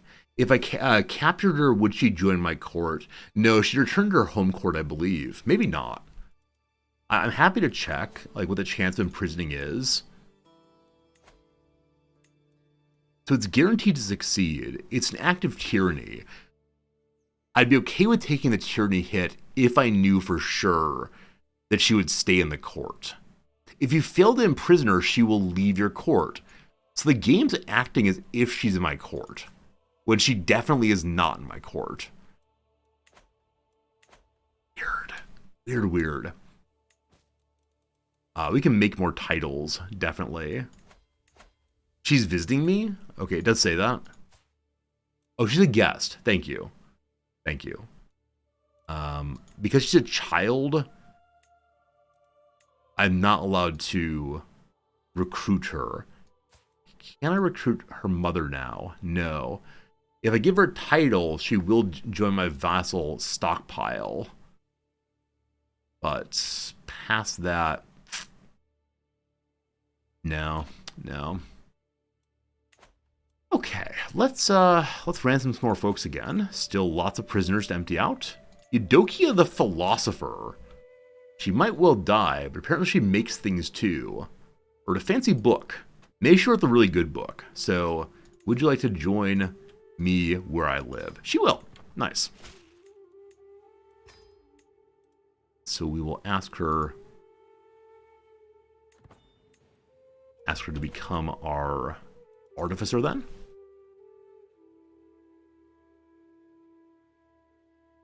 The scrolling, it does nothing.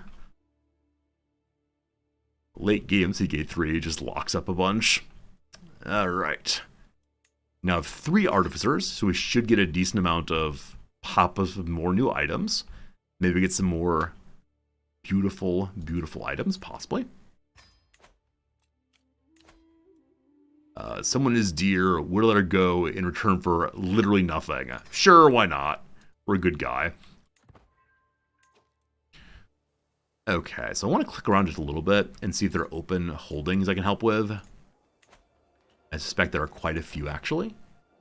This would be a nice way to spend some money down. I'm really glad this does not cause additional greed. Penalties, rather. Hello, friends. So every one of these improvements does strengthen us just a tiny little bit. It also makes, I think, the vassals happier. So are there vassals who are a little bit cranky? Dieter of France. Hello, Dieter of France. There are things I can improve for you. I think it's only in his personal holdings that makes him happy. So what are your personal holdings? I could change my men-at-arms. Sounds like you want me to abandon my early game. My wonderful, wonderful early game men-at-arms. He's already building there. What else do you hold? Ile-de-France. Fully upgraded. He's improving things also. Oh, you have to personally hold a university. So I hold Naples. And Naples has a university in it. I'm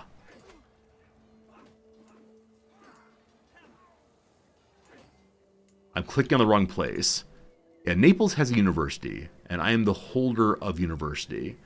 So I don't know... Yeah, I don't know why I'm not being able to send her to that university.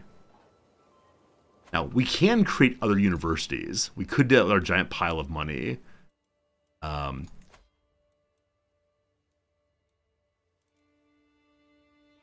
a brief moment, I thought I'd found the way to send her to university. But no. It's only people who are actually factually in our court. No luck on that. More prisoners to ransom. And then we can make a new university in Bologna, Salamanca. Oxfordshire is getting closer and closer. But sure. Let's make a university and become the scholar. Bologna University, where they make those... Oscar Mayer, is that the brand name for the bologna? I think so. Has a first name. A servant of Freya. She'll become a witch. Nah.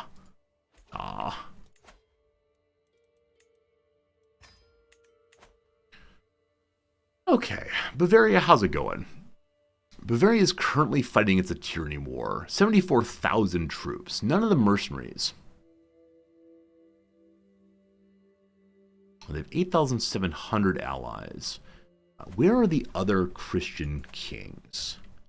So Westphalia is Christian as well. So if I holy war, they will probably come to help. What other attack everything do I have? I guess we could see if there's someone with a claim on absolutely all of Bavaria. It will spin out an empire, though, and empires will be independent. So no, I gotta do this myself if we're gonna do it.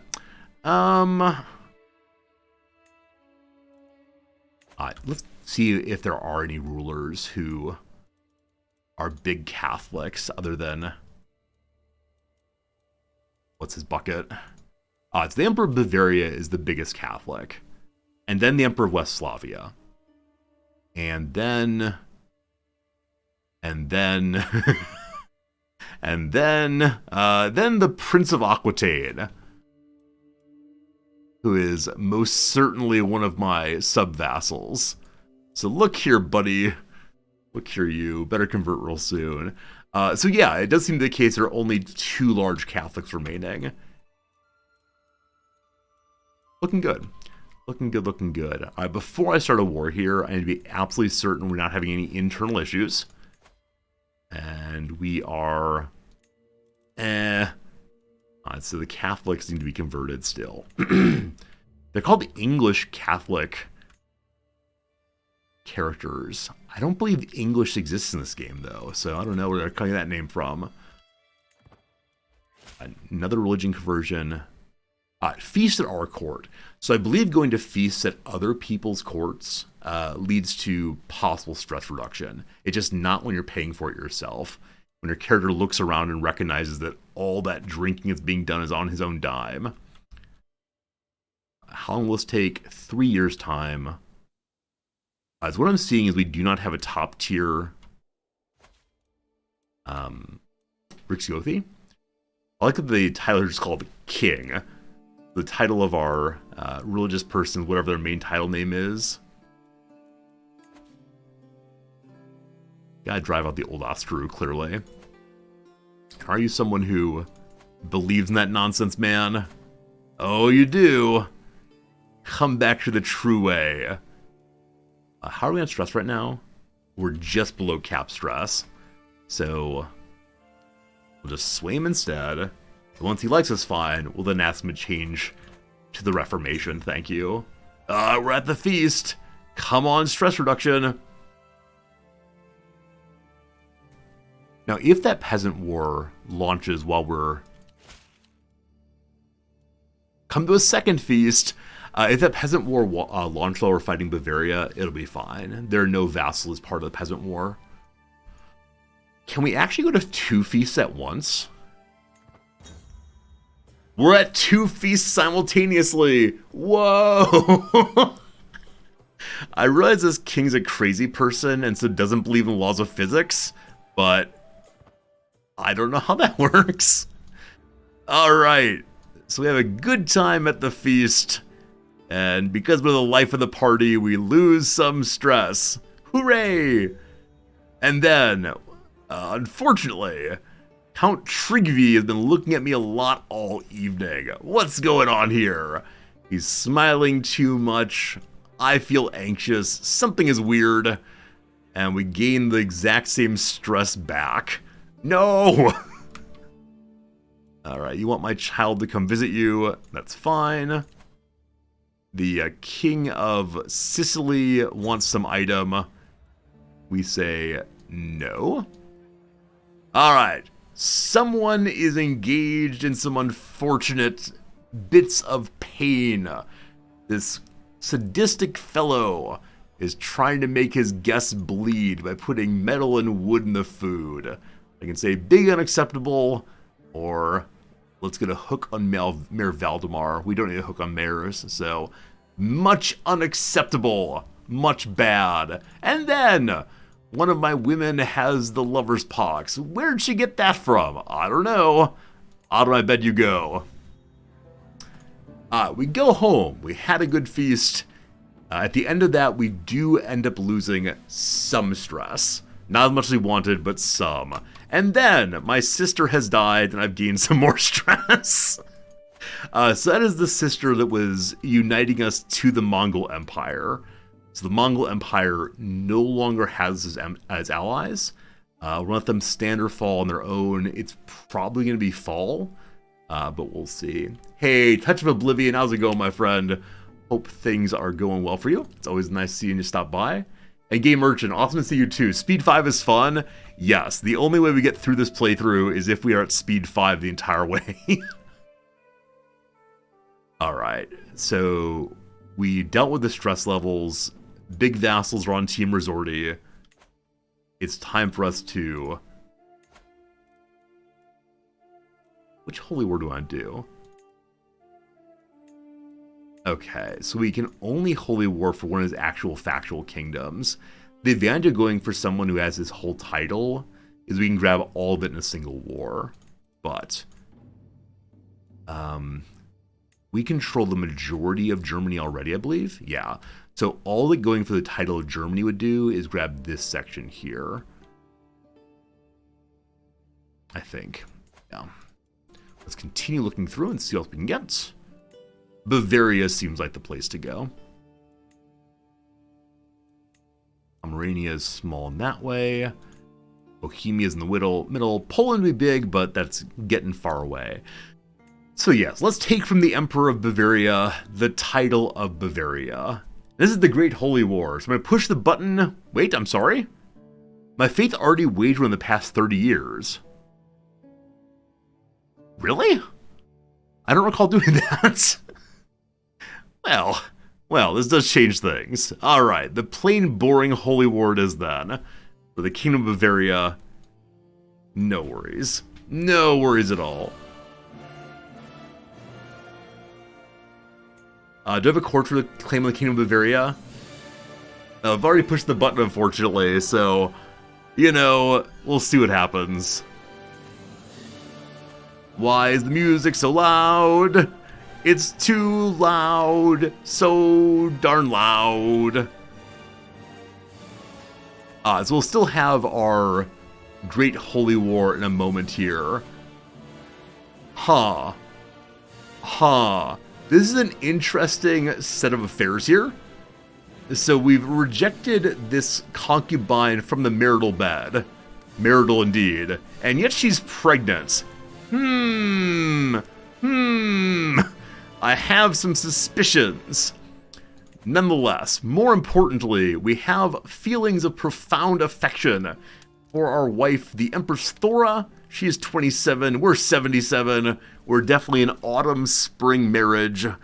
And what do we got here? Love, guide my hands, I put inked paper. Oh, to you, my sweet Empress, you're the only one I want to impress. So, look at the words I've written on this paper. Stealing your heart will be a grand caper. There's no one but you, my precious Thora. I hope my words don't make you snora. Good. Good. Okay. Truth in poetry. We wrote for her, well received. She has recited it to several people. That's right, recited to several people. Apparently this is what we actually wrote.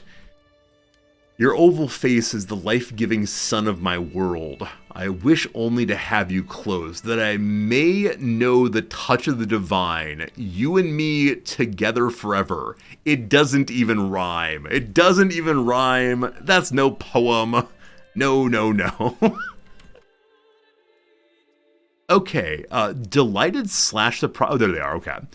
I was about to say delighted / surprised that Westphalia hadn't come to protect Bavaria, but they did do so.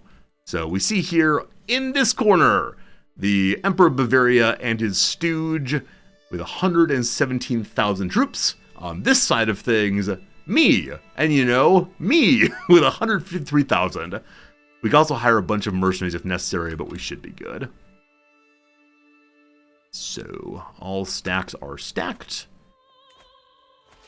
We'll get into one big stack and then split up as usual. Okay, split right in half.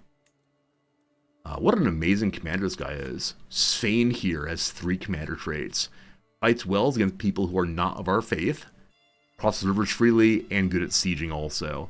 Amazing. This is a holy war also. My king has not ever fought in a holy war himself before. So we should probably go ahead and have him lead the other stack to become a proper holy warrior. Oh, this is not a great holy war though, is it? It's just a standard holy war. So I don't believe you get the Valhalla bound like that, unfortunately. Yeah, so the king is now inside of Bavaria, I believe. A scandal. My niece Guthrin has been showing signs of pregnancy. And which one of our many, many vassals is it? Oh, the real father-to-be is Duke Oliver, who is already in prison. In the prison of the Queen of Italy, who is 6 years old. Oh, speaking of 6-year-old queens, I don't know if you saw earlier today or maybe yesterday, the good people at Paradox put a development guide, development diary up on the forums, and it's about agricultural interactions, farming. Only about farming. Don't look too close. If you go look too closely, it's actually about 3 kinds of characters who have something in common. And so they put up a little game for the players of Paradox Games to discover what the next DLC is going to be, which is coming out later this year. And it's kind of interesting to see the way in which players on the forum are trying to figure it out by figuring out who these 3 characters are and what their situation is, etc. And then how unbelievably angry other forum posters are. We've been waiting for months for any real information about the next DLC, and you give us a riddle, you give us a puzzle. There isn't enough goodwill in the Paradox community. The current leading theory is that all 3 of the characters functioned as regents, and so it looks like there may be an expansion to Regency play, or some other way of interacting with people who cannot really control their own cities or populations. So I don't know what that means, but it would be cool if you could play as regents, other than playing as a 6-year-old child imprisoning people. Anyway, scandalous scandals. More people to imprison, more people to take money from eventually.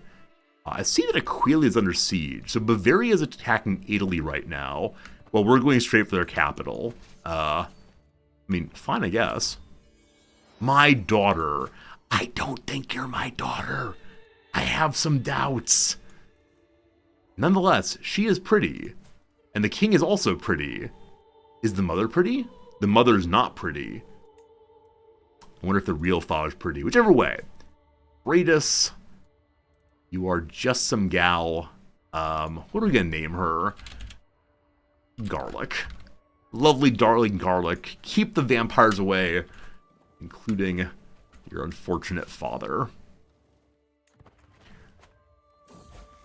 A lesson in charity. This is our heir. King Dieter, the king of France, has brought my great-granddaughter to the market. She was supposed to be handing out alms to the poor and the needy to learn about charity. Instead, she refused to give a single coin to anyone. Everyone was undeserving or beneath her, and she kept all the gold. So this is not greedy. This is instead arrogant. Arrogance okay on a ruler is not the end of the world. Or I could say you must care for the poor and become generous. Or be fickle. Let's have you be arrogant. You deserve great things, oh daughter, my daughter. Oh, great-granddaughter, my great-granddaughter. Grobzilla, thank you very much indeed for the generous Prime sub. I'm glad you're still enjoying the show here and supporting it for many, many months. Okay, so there have been a bunch of sieges popping up. Goriza. Where's that? So it looks like they're trying to siege stuff here, but haven't figured out how to do so yet. Because definitely we've sieged down quite a bit while they are hanging down here. Now, it's possible that we've invented cannon and they haven't. It's also possible that they're attacking my capital. They're not. Yeah, there should be a giant death stack of Catholics coming at some point. But I just don't see them. They're only in the one war. Yeah, maybe they'll show up after we siege their capital. The map. This fellow, good old Cyprian, has written a map about my wonderful home. We don't want him as a person for us. We don't want him as a fighter for us. We'll say thank you. We appreciate it. That siege is finished. Is this actually in Bavaria that we're fighting right now? It's not. We're still inside of Germany, so we should be hurrying along into properly Bavarian territory. Is Rothenburg by that? It is. I love the Bavarian flag so much. That blue and white stands out very nicely. I think there's a big YouTuber called One Proud Barbarian. No, that's not true. One Proud Bavarian. And I believe that he plays a lot of Paradox games. And He used that lovely, lovely blue and white field. A message. My grandson is getting married to the Queen of Ireland. Patrilineally, in fact. Right, we set this one up in hopes that our family would be controlling the Kingdom of Ireland. Cool. And we missed the capital. We got distracted by the smoke. We're at 57% war score in our favor right now. These orange armies are not the ones that we need to deal with. There they are. Still not the death stack, but better than we thought. I will take one of our death stacks and just march north to deal with this. After we've done that, we'll most likely stop and refill the old food. Our culture now knows about knighthood. This was not our intention, but what do we do with the knights? The knights. Okay. Is that one from the last era? So it is. Knighthood makes our knights even more effective. That's amazing. And our vassals like us a little bit more because we give knighthoods to our very best fighters and pay them with land rather than only coin. They get honor and loyalty both and like me a little bit more. Cool. Cool. Also, we have access here to a new late cultural regional innovation where we had long ships, Varangian adventurers, and Altings a long time ago. Just for being Vikings, we're now finally getting one more. Or more mercenaries, more good, I guess, though. I doubt we'll really use mercenaries that much. The capital's been taken. That did not give us any special war score, but it's part of Bavaria, so we'll just keep on pushing. And we're burning through cash very quickly, so I would like to stop in and fight basically anybody. Alright, new Jarl is here to give us money. Thank you. Okay, we then also got another learning pop-up. We'll go ahead and wash our hands just one time. And I do see that more armies may be heading against my starving stack. Nope, not right now. So we'll go fight here next. We trust our knights to win every battle. Alright, this is the fellow I'm trying to convince to change his religion to our religion. A minor count. And I'm allowed to send cash money to make it even more likely that he will change. As of right now, he's 95% chance, so we're going to ignore that. And then some strange merchants from far away come by, saying that they brought me a Loctano Ostiak item, the King Poxay of Sibber's dagger. Nope, sorry. King Poxay's something. They'll trade me a dagger for one-of-a-kind armor. So, unfortunately, because we're greedy and arrogant, we will not give up our fine item. So I'm going to say, go away and get some stress anyway. And then my beloved concubine runs into my room, throwing a bit of a fit, hating my beloved Empress Thora. Can't you do something? Luckily, because we're high diplomats, we can encourage them to go have a chit-chat instead of fighting, and that's very nice. The Battle of Lichtenberg ended in an astonishing victory. I listen to my messenger as he reads the report from the commander. We've cornered the enemies, they made a valiant stand. They gave their lives protecting the war banner of Bavaria. A grand, illustrious ornament. It is nothing especially cool. It's not the papal war banner we have, but it does give +4 to grandeur. That's amazing. More illustrious items, more good. So the armies of Bavaria are trying to uncap things we've taken already. Just need to distract them for long enough that we can finish this siege here, and once we do, we'll be good to go. We then begin to dig in the grave and finding broken old bodies. Let's take them apart and see what we learn. as we take apart the bodies. Tangled mess of this and that and all the rest. Ichor and bile, stomach juices and all the rest. Maybe my doctor can help me. He surely does so. It smells bad though. And so we jam our nose full of early Vicks Vapor Rub. And we finish chopping apart the bodies. And then my 71-year-old concubine somehow gets the lover's pox. How did that happen? That's confusing. And then, speaking of the lover's pox and other bodily secrets, we learned a bunch of stuff. Hooray! And having learned that, we now can get Iron Constitution. We're more likely to not die of disease. A Cyber Oracle, thank you so much for the resubscription. It's always good seeing you also. Happy 42 months. Were you one of my students who is asked what's the meaning of life? You might well respond with 42. And then I'll go, ho, ho, ho. Let's think more seriously for a moment. Okay. So. We could get a lot more money by fighting here, but as I mentioned before, my troops are starving, and so they might start losing. As such, let's end the war. And the Emperor of Bavaria no longer has the Kingdom of Bavaria title.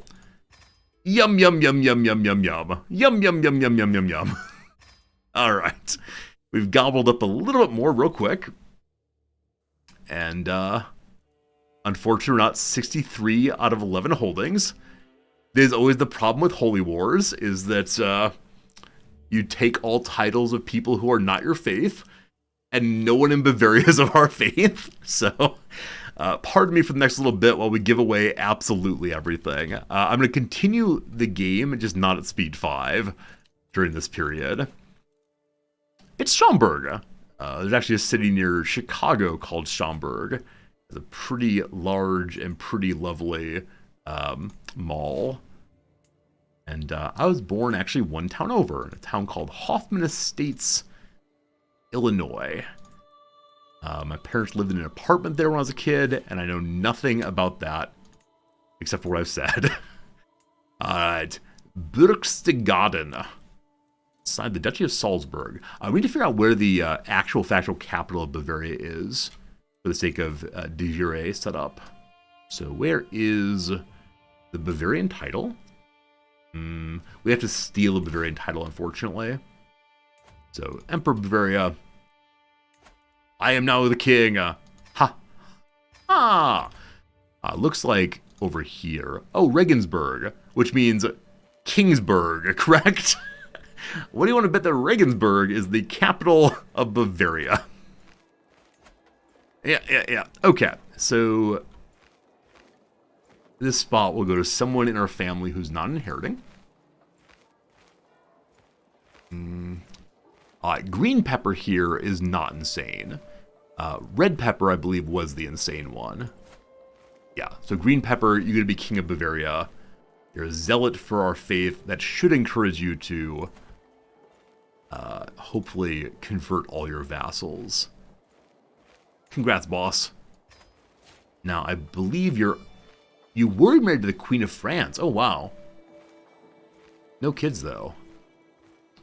The heir is some different nephew. The heir is red pepper, and red pepper is crazy. Can't have that. So let's see if we can get you a quick little marriage to, I don't know, someone who's reasonably of your age. Not too old, not too young. I got a 14-year-old great-granddaughter. Okay, so you're not immediately going to inherit. And you have as grandparents my father and some random folks. So my father is then the great-great-grandfather of this princess. I'm sure that's fine. No worry about inbreeding. All good, all good. And actually, I want him to be fairly strong so he can fight off his vassals. So I am going to give him the duchy. And then also give him all the other titles in this area. I'm going to give him all the ducal title, actually.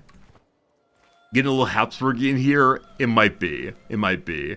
Got to keep it in the family, though, you know? I'll speed up while he responds. Thank you. What penalty for over domain cap are we right now? Are we not? Are we so far over domain cap that we've switched back around? I'm sure we'll find the over domain cap issue eventually. Alright, so I'm going to give you... Gotta create the duchy first. Regensburg. Bavaria, holy cow. The Duke of Bavaria gets so much territory. And they're crazy, crazy large duchies in German territory. Love it. Take that title also. Give it to this guy here. And hopefully he and his family like me enough that they will not use this power to destroy me. Reagan means rain. Agent, thank you for that. My German is non-existent. I was thinking rain, like R-E-I-G-N rain, as opposed to R-A-I-N rain. Like Rex in Latin, or roi in French. I assume that was also the word for reigning or ruling in German. But okay. So he gets so much territory. Take good care of it. Thank you. He is suddenly going to be quite powerful. We now need to give other people other things. Ravensburg. This is a puzzle company, right? They make really good puzzles that I bought more than a few of for my wife throughout the years. Augsburg. Something happens there. Isn't there like an Augsburg confessional? Something important moment in Protestantism. Yeah. Historically, hasn't Bavaria been one of the more important Germanic kingdoms? I believe so, because it's darn large. But I don't know much at all about the history of Germany. Over vassal cap now. We'll fix those soon. This is a place where I have to be very, very careful on how we give out titles. Salzburg, bring me music. Because if we screw this up, we may end up hitting a big amount of stress due to the greed issue. Reichstadt. Alright, so Austria is ours. So make sure that the person who has this is in our family. Vienna. Oh wow, Vienna's not built up at all yet. Yeah, we definitely want to do that. So Harani, where are you in the pile of inheritance? You're not. You're definitely not. And then little Daikon also has nothing going for him. He is married though. So little Daikon, you get this title. We're going to lose a champion because of this, I believe. Because he'll be going to the King of Bavaria. And so we'll give you the ducal title as well.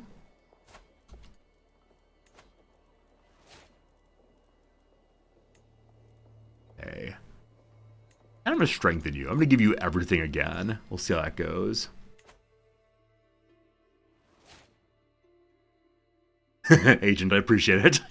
I'm also not German. We're just making up things about Germans. And all the Germans are probably in bed. This is the problem with streaming at this time. The people who would know about German language are all sleeping. Okay, so we're over vassal cap by 9, which means I can give all 4 of these vassals away with no problems. We'll still be over vassal cap. We need to create additional duchies, though. Take that one. Good. We do have Germans live. You're Danish? Awesome. Overwhelm my stress. Son of a gun. So, though I'm over vassal limit, I still got stressed out. I wonder what I gave away that caused problems there. So, yes. We're almost all the way through level 1 stress. Can I fix that? Yes, we can. Time for the hunting. Wonderful. I can give these away because we're still over domain size. No stress on this. I believe. We're down to currently 145 stress. We can also go shopping once we're over the hunting.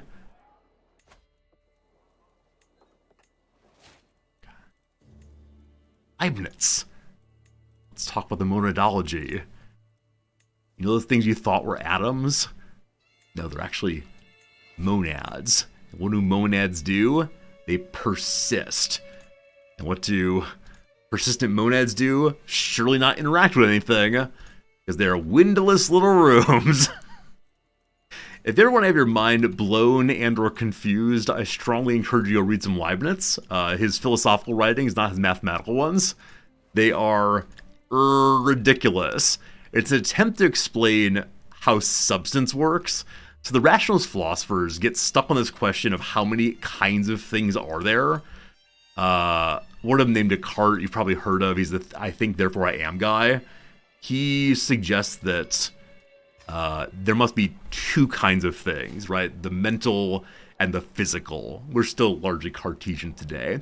And mind stuff you can't really touch, and physical stuff or extended stuff you can touch, like this table, etc. And then, pardon me while I find a member from our family, then I'll continue. Non-titled. Hello, Pepita. Great name. Okay. So he says this.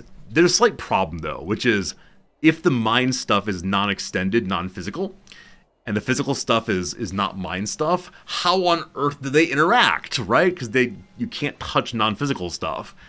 And his answer to this is something called the pineal gland. It's a small organelle structure, I guess. It's a structure, not an organelle. Inside the middle of the brain. It looks like a pine cone. And he calls this the seat of the soul. And it's the somewhat mental, somewhat physical item that somehow does both at once. Stop asking hard questions.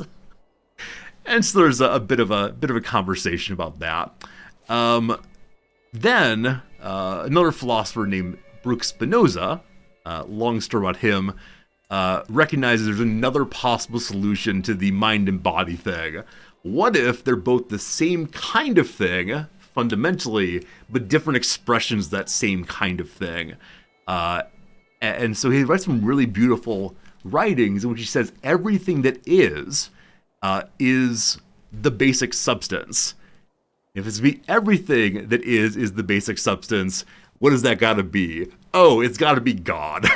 Everything that is in fact God. When he says God, he also says it's nature too. And so he gets in big trouble for being a heretic and actually gets excommunicated from his local Jewish synagogue over this. Because he says everything, including you and me and the wall and the table and war, it's all just God. Different expressions of God, and that God is probably not personal, and you should not worship it because it does not care about you. Yeah. And then after that, there's a further introduction of ways of thinking about this. We said maybe there's only one kind of thing, maybe there are two kind of things. The great mathematician Leibniz comes forward and says, nope, they're actually infinite things, and they don't interact at all, they just appear to. So that's your quick and dirty introduction to Enlightenment rationalism. Hope you enjoyed. Love it. Innsbruck's guy's Catholic, is he? Is he? No, Innsbruck's not Catholic. I can do more on this in the future. I have taught this before, but it's not something that I have quick and ready to hand. No worry, Darth Chaos. I know I'm going very quickly through these titles. I'm just trying to fix the problems of having too many bits o' territory at once. This is a duchy also, so we'll give it someone in our family, definitely. Little Freyr. Hello, little Freyr. Alright, create the old duchy. This is all before phenomenology. It depends on what you mean by phenomenology. If you mean, like, contemporary phenomenology from, like, France in the 1900s, definitely. This is, like, 1600 or so. Something like that. Yeah. Darth Chaos, thank you for the follow. More follows for rationalist philosophy. I just made that Jarldom give you a bonus county too. Only 7 more over cap. Good. This is the Far East stuff. This is a ducal capital. Who wants a duchy? I don't know who you are. I like your name, though. Ulfheffen. Okay. And then share the other titles as well with random folks. I think this is why I never actually learned the geography of Eastern Europe.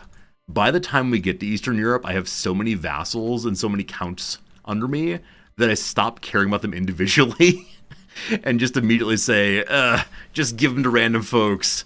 It's not an issue. Ignore it all. So you get that Jarldom? No. That Jarldom? Yes.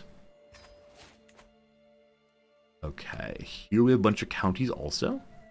This one goes to the Duchy of Smoggy? Somajai? No idea how to say that. Need some help from... Where is this? I'm sorry, I don't know. What, Slavonia? So is this Slav folks, possibly? Possibly. So this goes to him. I believe it Tyrole's over here somewhere. Salzburg. I still have tons of money, so we can continue just giving things out. Some guy? The Jarldom of some guy. Seems right to me. More small counties here in Augsburg.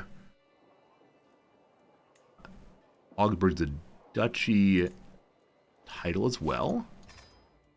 Goes to the Count of Augsburg.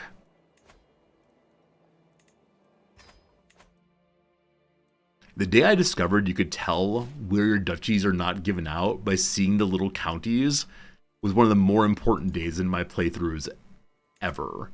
Ever. Because it helped me realize that you didn't need to go through every single county looking for missing duchies. Okay, whom are you? Tyrol.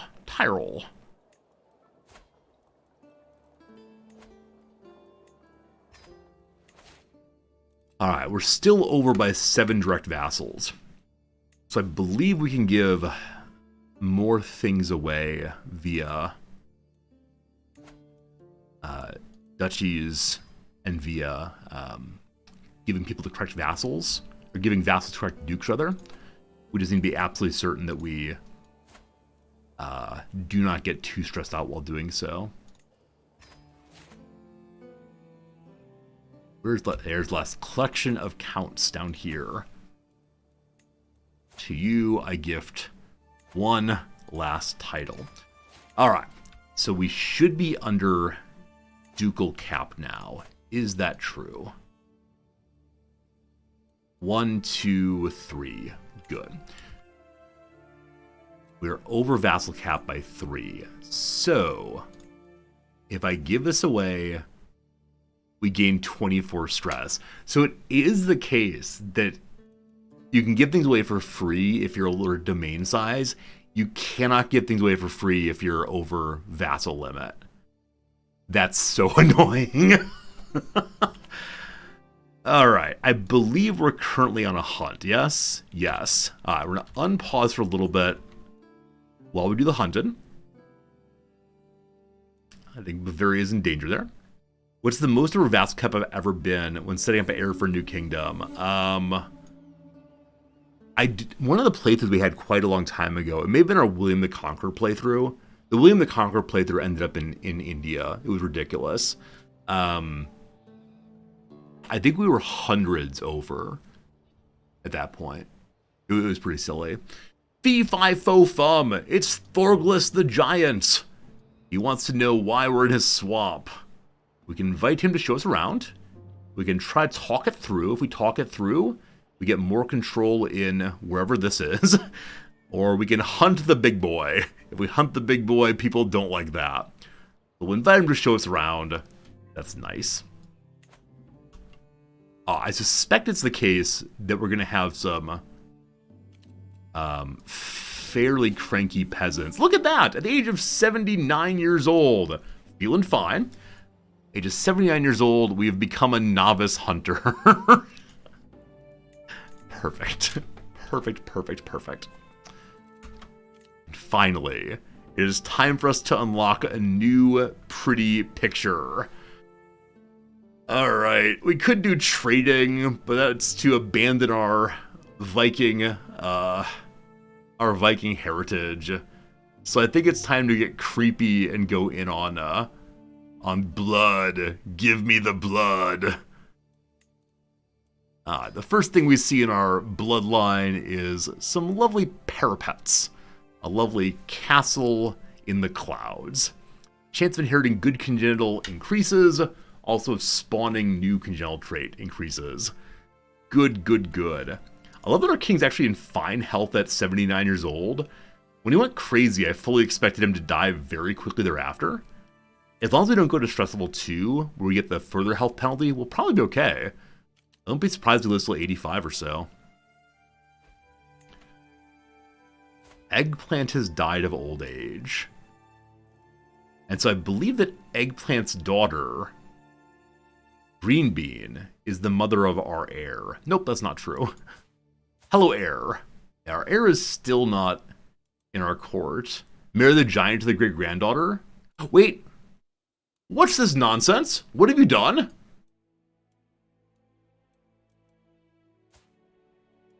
Someone married my player heir to a treacherous villain with club feet. Are we gonna have a club-footed king? I think not. Break that betrothal! I think I can break the betrothal. There it is. This is gonna upset everyone in her family, including me. Very good. Terribly sorry, terribly sorry. She's still visiting my court, but I still can't invite her, unfortunately. Would Clubfoot be good for the club? If only. If only we were playing RimWorld and had the club going. Oh, speaking of games, if you weren't here earlier, I have 35 people in prison. If you weren't here earlier, you may not have heard that tomorrow we're not playing Football Manager. Instead, we're going to be playing a little game known as Blood Bowl 3. It's also a sport game, so it'll be a lot of fun to do that on a day like tomorrow. And so, congratulations, you're freed from the terrible, terrible world that is having to play, or having to watch Football Manager for at least 1 week. Do I mean 2 days from now? You're right, I'm sorry. Tomorrow is more CK3. I just need a little, a chart on the wall that shows me what day of the week it is in the US and what day in Japan. Wednesday here. Tomorrow's Thursday, more CK3. Friday is the day we play Football Manager. That's how it goes. You heard that Blood Bowl 3 has some bug issues. I wouldn't doubt it. I'm happy to just play and see how it goes. I think one of my bigger issues is it looks like there may be a fair amount of pay us more money for more content.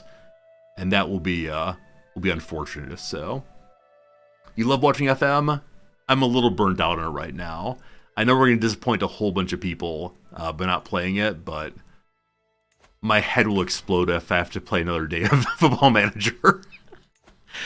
Definitely a few months ago, I had this strong feeling of all I want to do is play a game of FM. And we did. We did for 2 or 3 weeks and then played it 1 day a week for a couple months. And now I'm just kind of tired of it, so we'll come back to it for sure, but at this point I'm a little burned out. Maybe a little bit. Alright. More ransoming available. This man's name is Hedwig. Is he quite small? So, were we to have a dwarf named Hedwig, I'd be so pleased. so pleased. Let's go on here. The Emperor wants his children back. That's fine. Okay. So let's go and check the factions against us. Presumably the Bavarian peasants are going to want to go free. And not yet at least. Yeah, not yet, thank goodness. So maybe we're going to be okay to continue expanding. What's this? What is this? That's weird. Agent, thank you for the follow also. I have no idea how this got independent. Now, maybe actually factually, it was always independent. Maybe it was the last remnant of England. You want to vassalize? You really won't vassalize, will you? I'd usually send you money. So this is not going to make us go over top stress. So I don't think that even his loving us all the way would cause him to accept vassalization, despite the fact that I am indeed huge. So I think we're just going to roll him over and not deal with the stress. A war waiting to happen. It's true. The duchy. It's not a duchy. It's 2 counties. All right, time to Great Holy War into Wales. All right. To avoid having to fight 2 wars, I will send him money and take the stress pit. Will you vassalize now? He actually will. He will not. Son of a gun.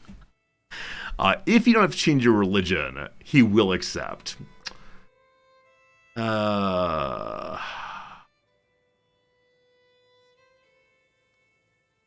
long does he get to keep his religion if I do this?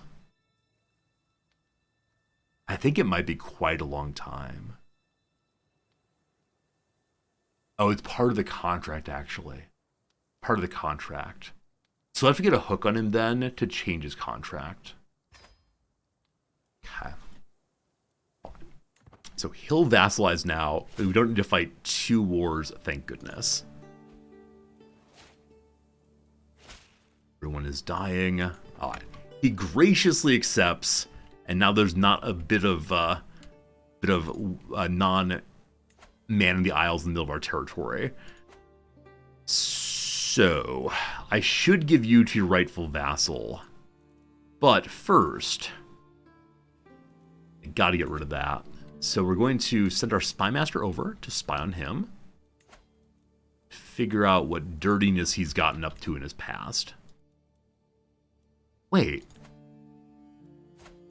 It's, in my crown authority, I can seize his title if not my religion. I'm guessing that the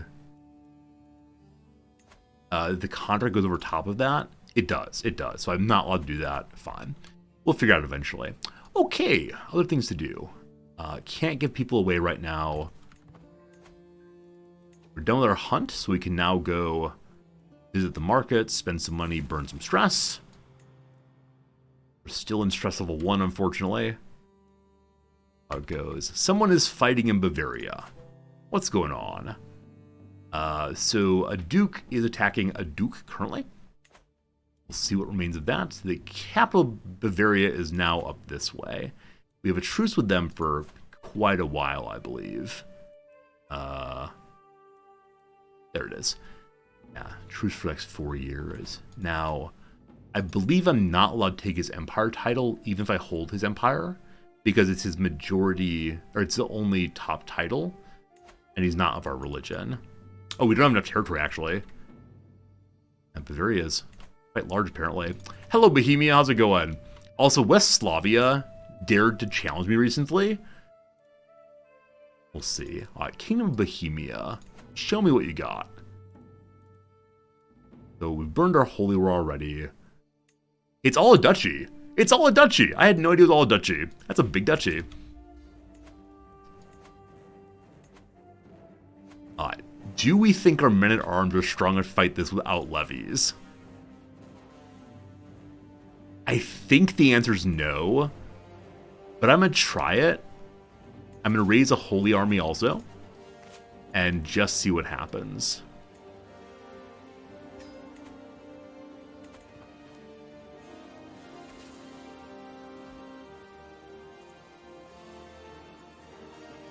Be 13 days. They called the Holy Order also. Should be good.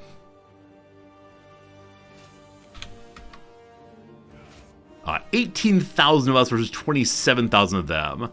As long as they don't cross a river, we should be good to go. Oh, they want to come fight in my territory.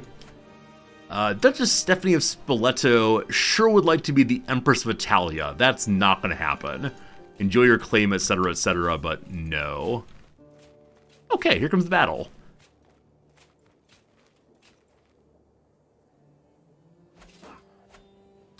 Huh, that went pretty well.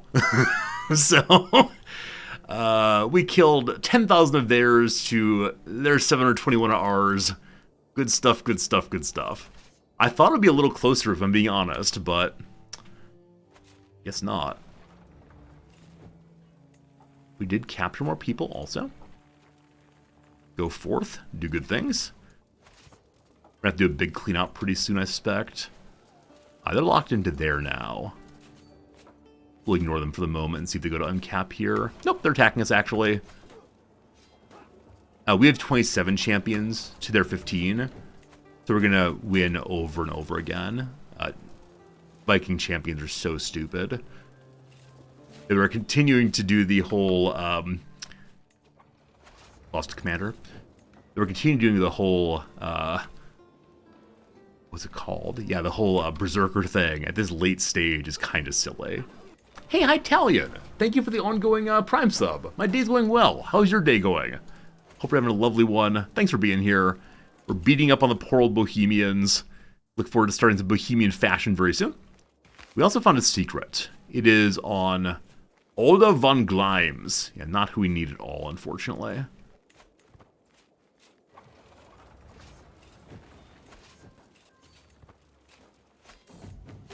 Blood on the snow.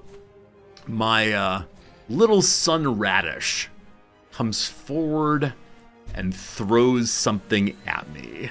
Radish throws a snowball.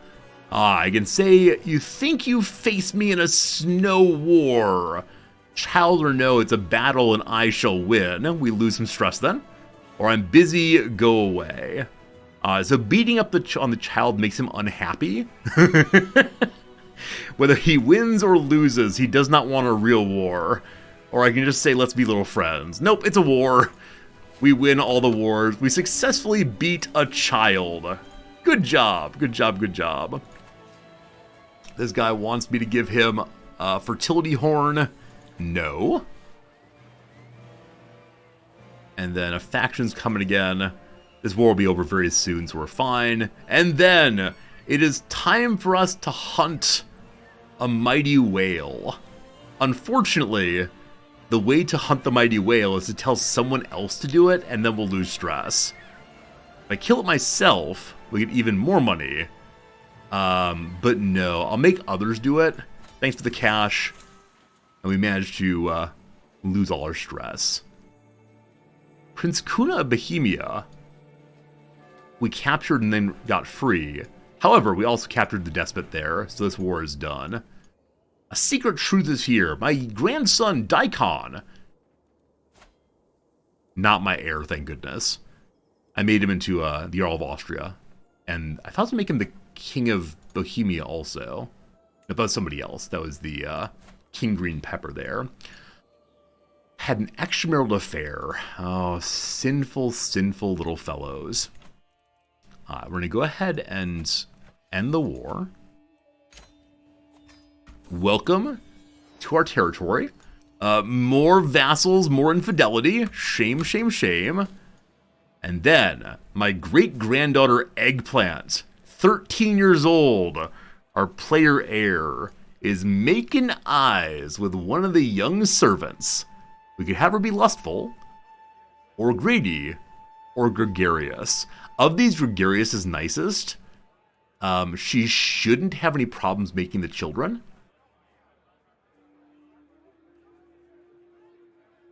Though, if we produce more and more children, we have a higher chance of getting someone who can improve the bloodline.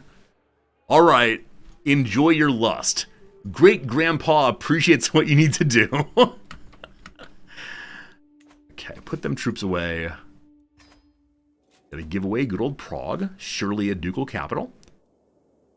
No special building there, unfortunately. And who gets that territory? Hello, Hala. Hello, Hala. I'm just going to give her everything in the area.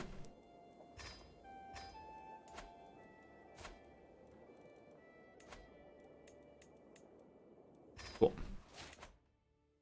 Alright, so now the question comes, what people dare rise against me? 63 English Catholic populace. Alright, so the Germans, the French, basically all the Catholics are a little cranky with me.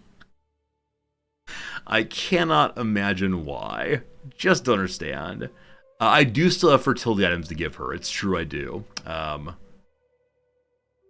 guess we could just give them to her now. Usually I wait till they're actually of age, but yeah, we'll give her grandpa's stress. If we give her grandpa's secret fertility items, we're gonna get real stressed out. There's only 24 stress each. We can do one for right now. Where's grandpa's secret fertility horn? The pressed orchid is 10% fertility. It's really creepy. Oh yes, it is. Secrets. I know we have this horn because someone just demanded it and we refused. A skull of an apostate, skull goblets, so many skulls. It's gotta be here. It's gotta be here. Dream War banner. I want to see what that looks like if we hang it up. Is it possible I scrolled past? There it is. Very, very bottom. Bulgu's horn. Plus 15 fertility. Makes your spouse like you more. Do enjoy. She appreciates that. Thank you. Grandpa will give you some more real soon. Alright. So if we throw the feast, there's a possibility of getting some stress removal. Oh. Now that we're an eager reveler, we get more stress reduction than the stress gain we have via greedy. That is awesome. So we will start using feast to lower stress again. Nice. Nice is nice. Having a good time. Can't spend money on anything. Disaster strikes. We'll pass the hat yet again and get some money. The Jarl Fosty comes by and yells at me. We may be down to 0 stress. Almost 0 stress. Low enough that we can pass on more items to our granddaughter once more. I need to check to make sure that the succession is still secure. Nearly sure it is. We have a pressed orchid. And there may be one more fertility item, but I don't quite recall what it is. And I don't want to go through all the items right now. It takes so long. As we're going through these, we can check and see if any of them are fertility related. I just marked them if they are. Pope Benedict's Mace. We've had this for such a long time. Had it since, I believe, the very first ever siege of the Vatican. So long ago.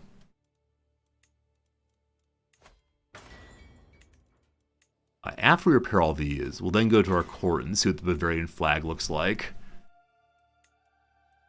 And then we also need to find a spouse for our granddaughter. We can only do that effectively if we bring her to our court or bring the target to our court. So let's go great-grand son-in-law hunting in a moment here. None of these are anything to do with piety. Or sorry, fertility rather. And I mentioned earlier I should be going through and marking all the ones we can give away without any worries. But this guy, unfortunately, anything gives away is big worries.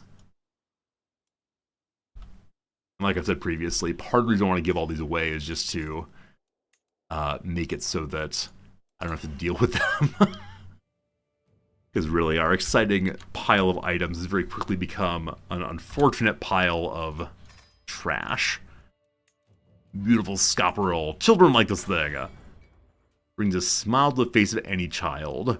Alright. Along with the other items we've given you here, we'll give you an item that will make you happy because you're a child. 13 years old, used to like playing with dolls and toys. So can we find it? It was a beautiful scopperel. I don't know what that word is at all. What are you doing, Unspeakable? What's this message? Looks like a lot of words. What's the standard line? It's long, I'm not going to read all that. I'm glad for you, or sorry that happened. We got 2 send child to university. It is still not the correct child, unfortunately. Oh, there she is. So I do not know what changed. But for now, I'm able to send her to university. She's 13, so a little old. But there you go. There you go. We now can send our heir to the Universitat. It's the story of the Bulgu? Oh, how Bulgaria came to be? Oh no, Bulgu's a cannibal. So is the Bulgu related or unrelated to Bulgaria? No blots, no university. Okay, this person here can make nice things. So we'll invite you to stay with us. We already ransomed him, unfortunately.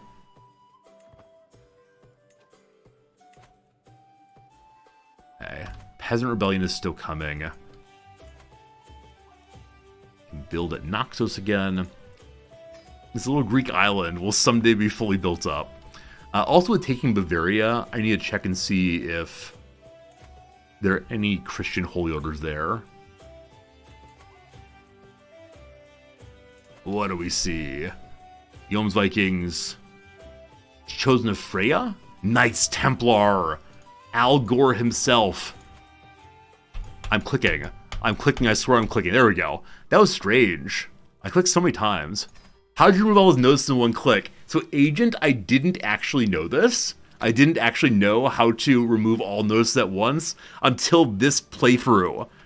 Until this playthrough right here, someone finally taught me. So I'm gonna go ahead and just run the game until more pop up. Hello, thank you for being here. Secrets! Okay, so previously what I would do is right click to make them all go.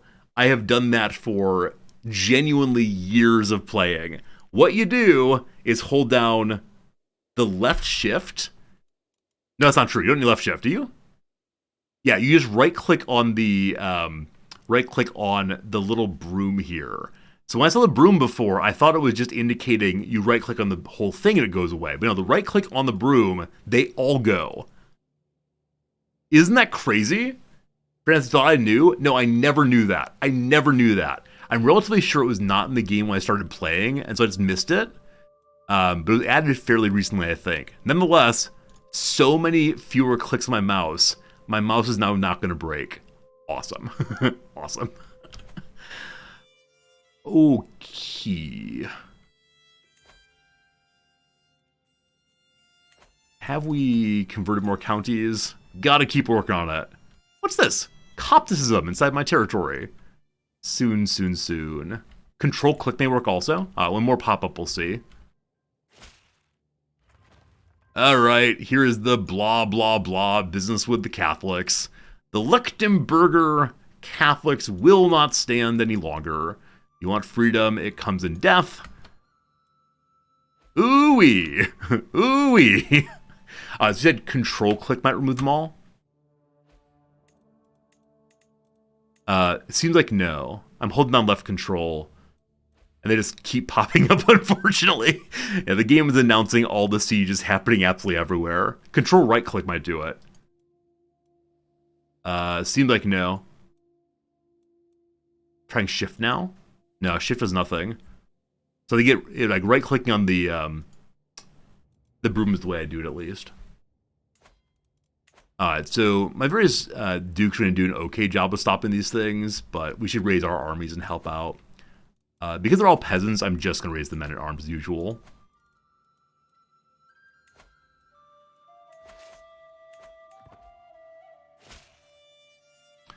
This person wants us to come and have a lovely time with him. He's not very stabby, so that's lovely. Oh, that was not... He wants us to have a lovely time. That was, he's glad our chancellor had a lovely time. More shamefulness. The king of Sweden has taken some random... I'm sorry, whom are you? Matridism. A rationalist theology which espouses the ethics of objective existence as derived from the eternal qualities of God, and that humans must therefore pursue ethical choices. Huh. It was a particular sub-branch of Islamic faith. Fascinating. Shame on you all, though. So our prison is quickly filling up with people who are our vassals. So I'm going to deal with those now. Try and figure out if any of them have advantageous contracts. Hello to you, Halababa. Do you still get the Yoms Vikings after reforming? No, the Yoms Vikings stay locked to the old ways, but you can create new holy orders of your reformation. Yeah. Arid Mithrin, thank you very much indeed for the generous Prime sub. Keep that going for many, many months. Appreciate it a lot. I'm glad you're enjoying hanging out with us. Alright, so Sweden does not have a especially advantageous contract. But because he's a large vassal, raising either his levies or his taxes could help quite a bit. I'm going to say levies might be more fun. So, we're going to release him with a mind towards a hook. He won't like that, but he'll accept that.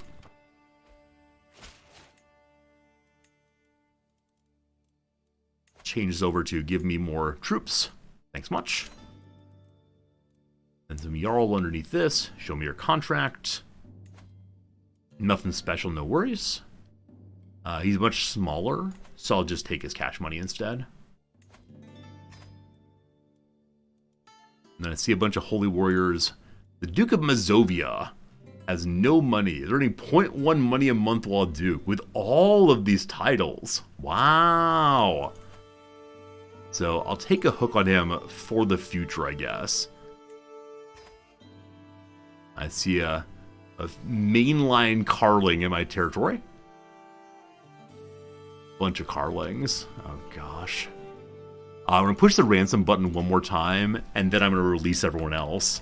I know I should be saying execute, but you know. A wandering woman named Gerther sends me a little note. She's an experienced herbalist, she claims. Who's willing to teach me how to be an herbalist too. If only I will let her stay with us. Sure, thanks. Welcome, Gerther. Do I need a concubine? I do not right now. You're next in line, though. So as an herbalist, we now get a further health bonus from against diseases. It's not straight health. Nonetheless, feeling fine at 81. We're never, ever, ever gonna die. I want to push the mass execute button, but if I do that, there's a possibility I will execute someone in my own family. I'd prefer not to do that. This Jarl here is trying to decide on this. Alright, you're a holy warrior. So we indeaden you. You are not my family. We indeaden you. You're a Carling. Unlanded Carlings. He sort by dynasty. That's a very good point. I always forget that you can filter these. So look for my dynasty. There are none. Any of them who are... Yeah, what do I do here? I was thinking of trying to do like inside my realm, but that's not available this time. Can I do dynasties of my realm? No. Lowborn people. Hello. Goodbye. Right. And then not us. I'm recruiting her. Like this looks like it might be one of my vassals. Empire of Bavaria. Never mind. Off you go, off you go, off you go. Alright, that's enough of this nonsense. Goodbye to all the rest of you.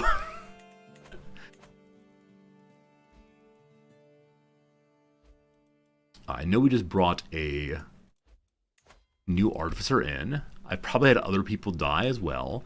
And while scrolling through, I saw there was someone who had low opinion towards me working in the court. We gotta fix that. Our wife is our architect. What a great way to pass time. Yeah. Why are you unhappy? You're all Bodil. You're nearing death. Are you unhappy that I get to live? Ah, we killed part of her family. Ah, these things happen. These things happen. So she'll be dead soon, and then we'll replace her. That's fine. That's fine. That's fine. The world will be better when you're dead. No poets. Bad quality musicians only. I actually don't know what stats go to musicianship. I don't think the game tells us exactly. So, here, Simon, you're going to learn to sing.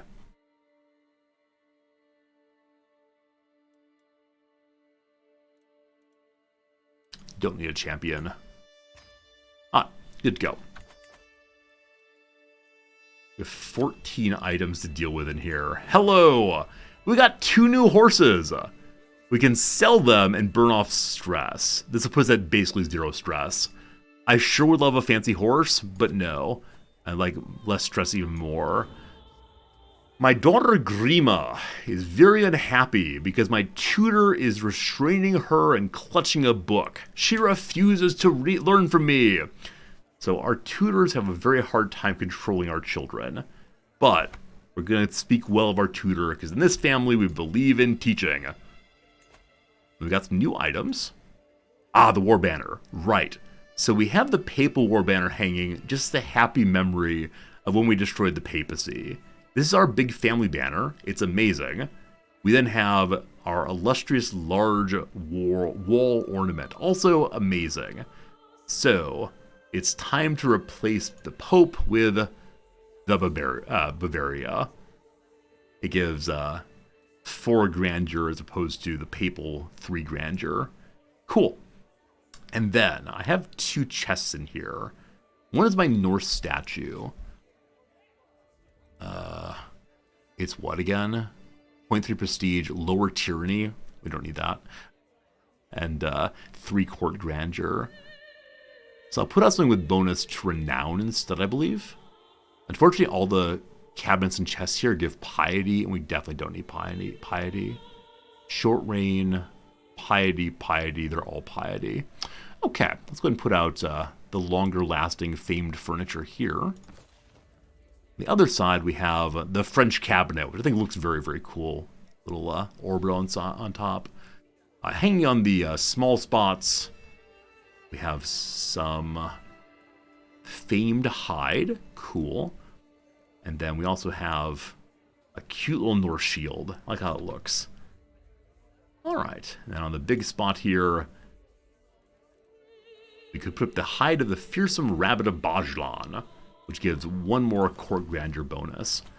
Awesome. So our court grandeur is now expected to be 10, is fully 10. We lowered food all the way earlier because our king got gout. We're only ranked 2nd in the world. The Emperor of Bavaria has higher court than us. All right. Maxing out food also. Spending 127 money a month on all the amenities here. Yum, yum, yum. And then, Gether and I are spending an evening together categorizing plants and brewing potions. I'm paging through one of her worn tomes when I discover a paragraph which would make the Gothar froth at the mouth. Alright, we can dive deeper into the knowledge of nature and become a witch. Maybe. Or see what secret she has. Or don't get distracted. If we don't get distracted, we get 1 learning for 5 years. Let us not engage in witchery. Let's just take the guaranteed learning increase.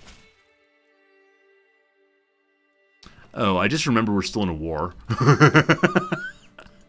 Right. Men-at-Arms. It's time for the Men-at-Arms to go rolling through the peasants.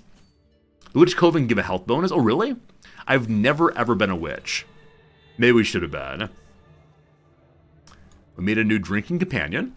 Great. Less stress. With less stress, we're at 0 stress now. We can give away some vassals. 22 stress. 44 stress. 66 stress. I'm going to go to 88, and that's good enough. Hello. Why are you in someone's prison? The peasants have captured you. There's an achievement for Austria Witch Coven. There is. I can't do that. Our family's way too big. If there's just a health bonus for being a witch at all, I guess we could do that. Oops. Hello, Sally.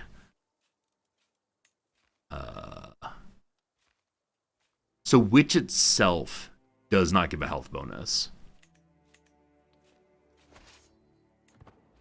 wouldn't have time to enjoy being a witch. It's true, but if it keeps us alive even a moment longer, wouldn't it be worth it?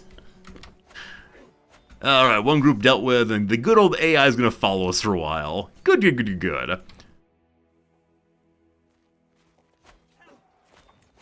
Yeah, I wish the AI would show some initiative and chase someone down their own. But, wealth bonus only counters penalty. Unfortunate. Yeah, there's a feast event that gives you a straight health bonus. So we should be feasting as often as possible. If only more people would invite us to the party, it'd be great. Okay. This person? A witch. So many witches. Oh, speaking of witches and such. I was trying to find a secret on the Lord of Furlix. Still no secret. How still no secret? Unfortunate. Yeah, we want to change religions. It's not essentially it does, but just give him away and not worry about it. So next time we lower stress, we'll give him away as well. Alright, more peasants, more peasants.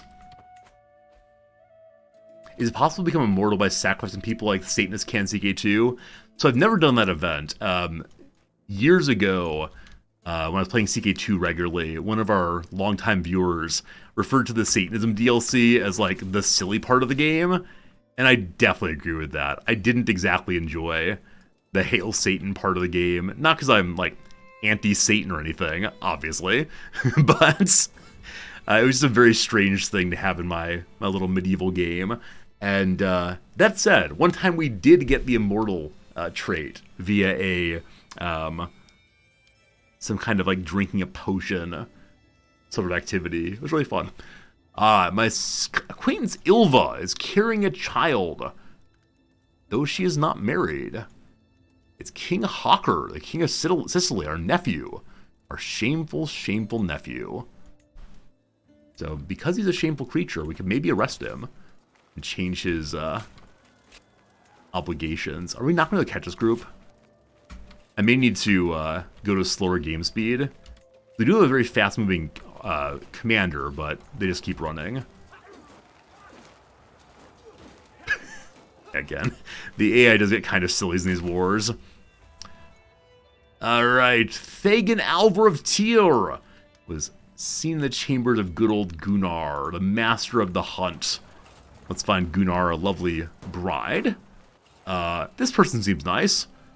Good.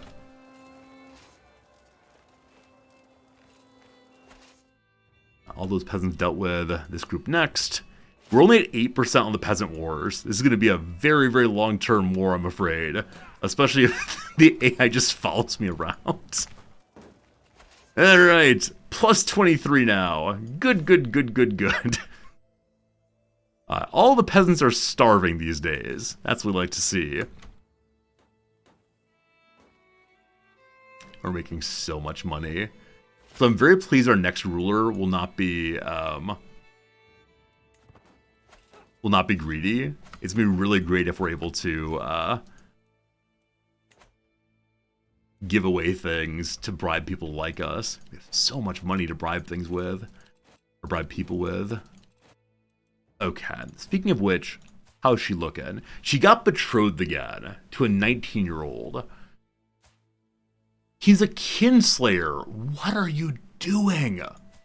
What are you doing? Okay, so we're gonna break this betrothal yet again. And she's almost old enough to come to my territory. Where's break betrothal? Oh, can I not do so anymore? Hey, Papillion, thank you for the very kind comment. Thanks for the follow. I appreciate it. I'm glad you like my outfit, my bright red tie. It is always a nice day when bright red tie happens. I thought break betrothal showed up on people in your family. She's definitely that. This person is straight betrothed, and so they're trying to give away my player heir to someone who's not in the main line. I surely can't have that. So, right-click betrothal? No, you can only right-click on characters, unfortunately. And the betrothal just swings back and forth. Maybe they're not going to let me break all of her betrothals. In a little bit here, in less than 1 year's time, she'll be an adult, and then I can invite her to my court. Except,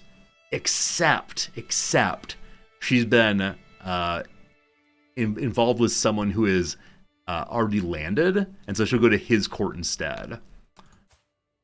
Huh. I don't know how divorces work at a certain point. No, she's not betrothed matrilineally. She's normal betrothed, unfortunately. This is fine. The king is doing fine, feeling fine, no concerns, all fine. So what I was planning to do is go find a good love match for her and invite that person to our court in hopes of then seducing her to our court with promises of a handsome gentleman suitor. But wait instead until she's aged up again and come home from university with these crazy ideas about marrying someone like that. I'm not going to commission the epic. Disinherit and beat up on the baby boys? No, I want her. We haven't had an empress ever, and I think she'd be a really fun one because her children could potentially purify the bloodline, and that is the big goal right now. All right, commission an epic. So as I said before, trying to get the very best kind of book requires taking a stress penalty on greedy. We're gonna do it. Now, last time I wrote an epic, the writer died midway through the writing. Hopefully not this time. Alright, so Guthro auf Rapsdor could write about a lot of things. We're gonna say, here come some claims, apparently. Awesome. And then he says he's confessed that my dynasty is grand. There really aren't any claims out there. I need more time, more resources, and lie. We don't give him money, so we're going to say instead it's less credible than otherwise. It's in fact incredible.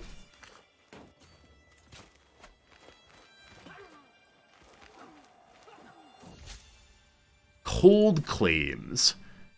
Guthor's been working diligently on my chronicle. It grows increasingly grand and questionable. Malad, I found an old tattered text where it said that a queen called Gloth once ruled in Burgus, Boethia, and Brandenburg.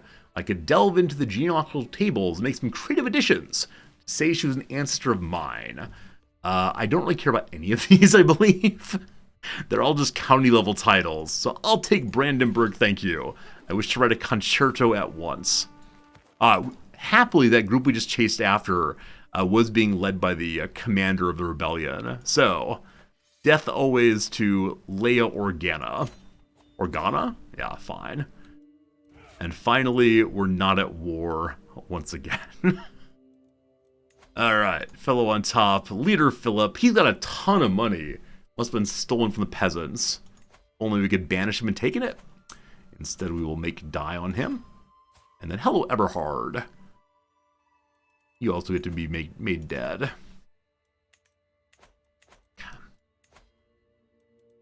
We can increase control once more. People out here don't like me very much. What part of my empire actually likes me? I mean, the Italian territory I've had the longest. And they're cool. I mean, definitely the places we've really had a long time are cool with us. But ever since we started expanding, we're just having some troubles. Alright. I choose Salzburg. Very good, very good. Only 6 months to go. I do have a seneschal, correct? Who helps with control at the time. Sends angry letters to all the newspapers. Oh, lost a master of the horse. Need that to keep our knights as strong as possible. I think that's all the titles for now. Oh, we can have executioner. What's your crime? Adultery. Fine. Got an executioner. Good, good. When are we invading Bavaria? We actually did earlier. This is Bavarian territory here we took. Our truce with Bavaria is still 4 more months, so we could push them again. I don't want the king to die in the middle of a war. He's fallen down to poor now. And We're getting close. We're getting close to healthy. We're not going to make it, though. We're probably going to know thyself and then immediately get the pop-up of, hey, you're about to die. Just FYI. Soon enough, death. Alright, so what can we build? What can we build? One more item out here. Let's try to help some of our vassals a little bit. So, hello, Tolna. Give you this. Sort out the air. Maybe. Since we're playing at game speed 5, it really is possible that these people are ready to join us at a moment's notice. Nope, still 15. Still can't break the betrothal. I wonder if he can't break betrothals to people who are landed. Oh, it's going to be annoying if I can't actually fix this.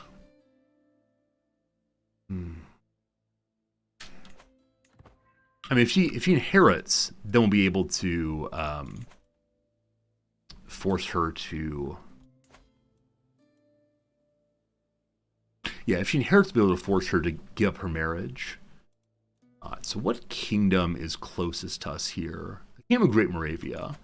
Who has claims on that? Let's claim that and likes me. Princess of Great Moravia. He's definitely not coming to visit us. Anybody of our family? No. How about you? This person might come to court. We can then push a title for her. Welcome to Battle J. Murder? Just go for the murder? Son of a gun! This man left in the middle of our our writing. So I wish this were not possible. I wish this were not possible so very much. For some reason, while this guy's writing, he didn't die. He just wandered away with my money. It isn't even the, like, he has stolen from you.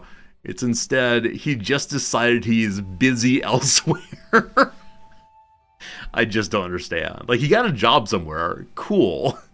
But he was locked into my court, I thought. Anyway, that's the second family epic in a row that has failed. However, know thyself. We'll see if we die of natural causes the next year. Did that nice lady come visit my court yet? There she is. All right. Oh! Oh! My scribes with the finishing touches. A little concluding paragraph. In conclusion, this is the best book ever. The Hastening Propaganda Chronicle. Not the most subtle names, but fine. This ponderous volume elaborates in painful detail on the glory of House Hastening and its various more or less bizarre territorial claims. So I got a claim on one county because of it. If we want to lean in hard on renown, this would be the way to do it, but it'll just go on the stack of other things we care about. Thank you. Appreciate it. This fine woman is now in our territory. We want to marry her into our family. Hello, little Einar. Only a year older than her. You all will do well. Will she leave my court, though? I'm going to wait till I'm pressing the claim, and then maybe do that. So, Emperor Bavaria... No. Emperor Westslavia. I would like a kingdom. Oh, we're pushing multiple claims. So she has claims also on that bit there. And someone has a claim out here as well. Oh. Okay. Great Moravia it is. More territory, yum yum yum.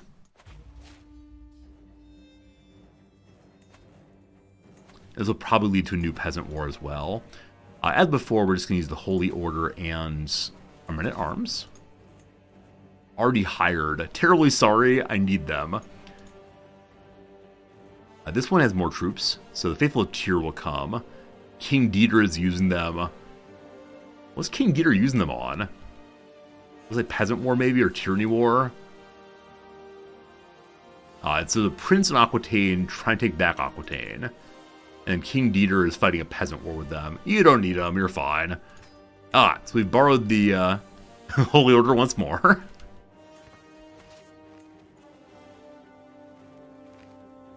The King of the Caucasus is coming as well.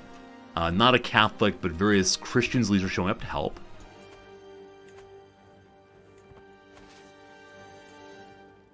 Everybody's here now. Is that our best commander? Indeed it is. Our grandson is ready to go fight. The opposition have how many troops now? 43,000 versus our 20,000. We'll see, we'll see, we'll see.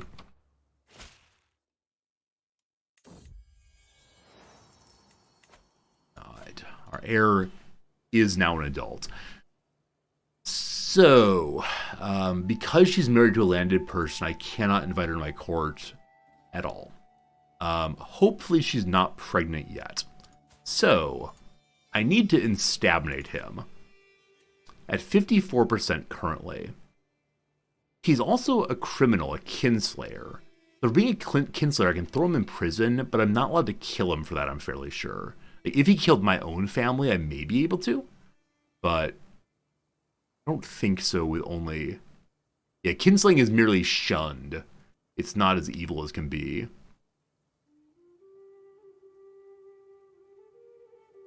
Okay.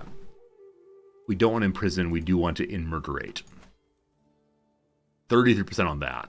Rough. So, if we move our beloved queen over to... She has 2 points in stabbing, not so helpful. And we move our beloved spy master over to helping with the stabbing. It is then... Oh, there is enforced divorce. Oh, thank you, I missed that. Absolutely missed that. I didn't realize I could do that. So I couldn't break the betrothal, I can do this. Agent, thank you for noticing that. Completely missed it. Completely missed it. Don't even have to engage in the stabbing. So, would you like to come to my court? She'd love to come to my court. You better not be pregnant. You better not be pregnant. You better not be pregnant. If she's pregnant, I'm not going to be happy. If she's pregnant, there may be some baby murdering ahead. Okay. Welcome to beloved eggplant. She's not showing child yet. So, what we need on her is someone with a beauty trait. That is the thing, most of all. It must be a matrilineal marriage. That is essential. So we're going to do the heritable traits and ideally lustful on top of that, but we'll see. Our nephew Einar. Okay, so this person, our nephew, this person is his grand niece. That should not lead to incest. Might be better to find someone who's who's not part of the family. Hey, dwarfs! Hey, dwarfs! Smarty, the Genebus. Broggy is handsome. He's a low-ish born person, it looks like. I've actually quite a few. So let's instead go for the various levels of this trait. Okay. So a 19-year-old, not terribly old. Going down blood, so why not the nephew? That's a good point. That is a good point. Because he's not beautiful, right? He's only whatever it was below that. He's only handsome. Need the true beauty.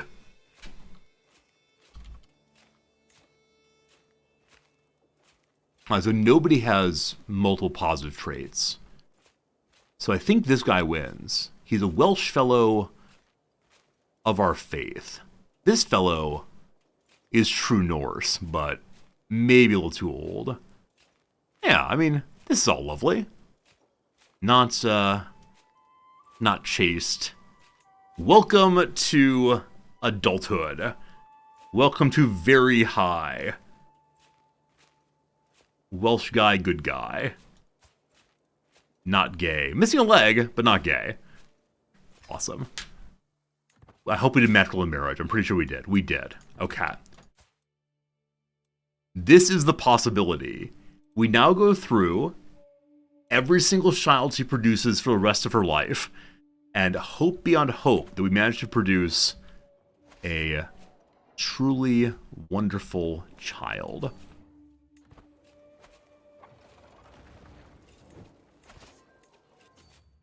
Where is the army? It's the army of my opponent is down this way. We can just ignore that for a little bit. Colorful talent. My courtier Ulfur's talent with the brush grows each passing year, and so too does his interest and competence in other areas. Oh, I think this kid, when he was a child, we encouraged him to do well at painting. Thank you for believing me and my talents, my lord. I have a new project I'd like to start. Perhaps you're interested in being my benefactor once more? Thank goodness about saying, of course, he's not gonna, cause greed stress. And then, on the field, we find that someone is bleeding out. My friend is here. It's my patient, though. I do it myself. My patient screams and thrashes, even though there's a bunch of grown men weighing him down. Every step of the way of the battle, my knowledge succeeds. I keep him alive. Hooray! He's really nobody. Hooray! I saved a life. Agonar, how's it going, my friend? Good seeing you.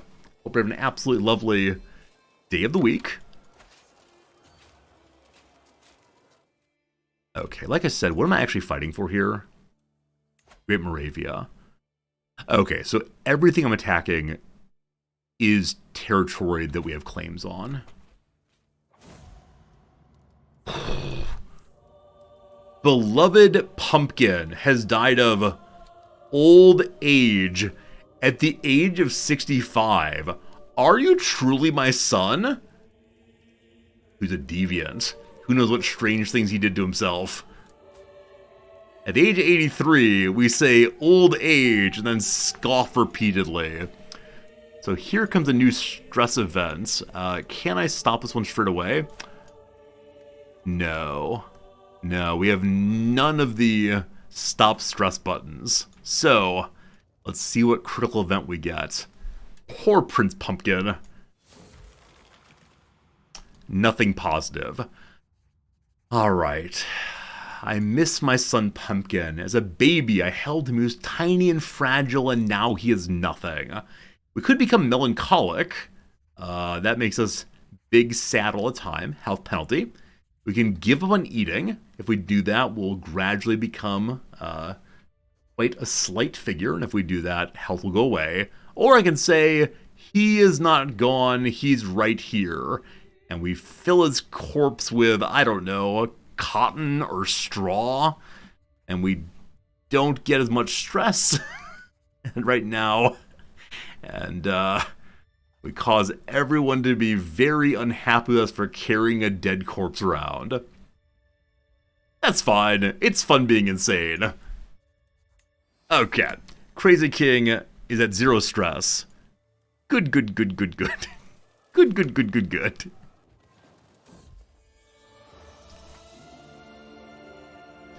My courtier comes forward wishing to talk about stewardship. He does not know what to write about. I turn to my son and say, write about how great he is as being a steward. He looks after me all the time. Alright, so more better ruling, more better development, or more better whatever you want. Whatever you want, boss, we trust you to do something good. Carrying a stuffed son around. Very strange, very, very strange. Where's the capital? Oh, it's way in there. Okay, so unfortunately Pumpkin's dead, and I really should throw a big funeral, but we're a greedy person, and so... too expensive. Too expensive. We've gained a hook on some random woman because my wife had a chat with her. That's fine.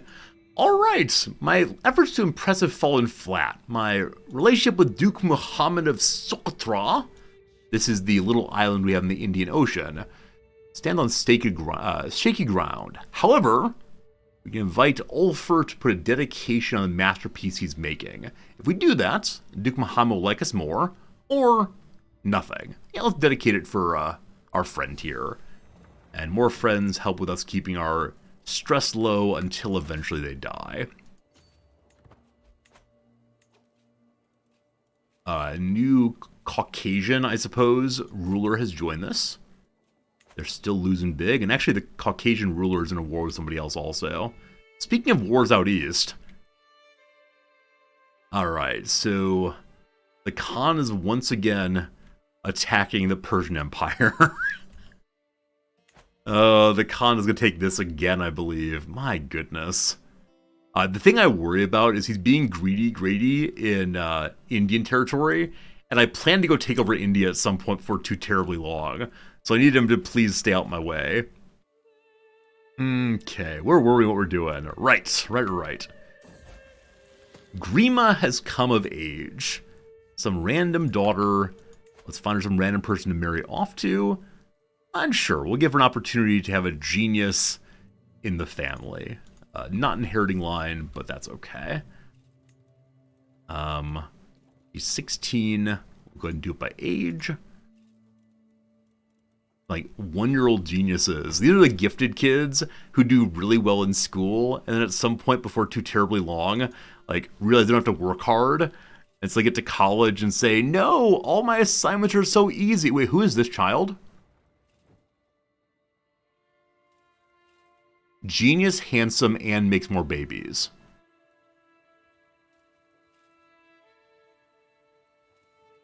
This is the kind of guy that should have been the king consort or prince consort. Whichever way, that's amazing. That's an amazing pile of amazingness. Where are you from, man? Mahayana Buddhism.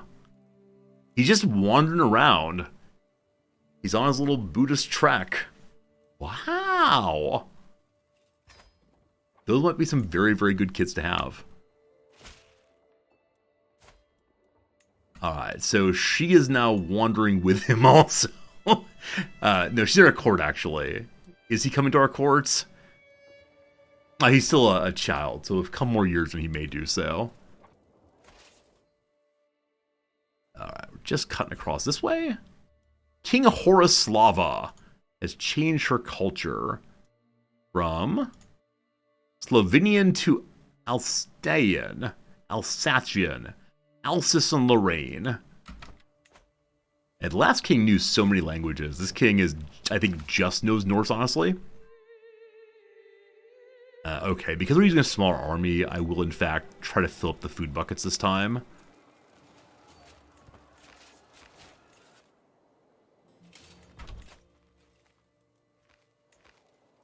And we'll head south again.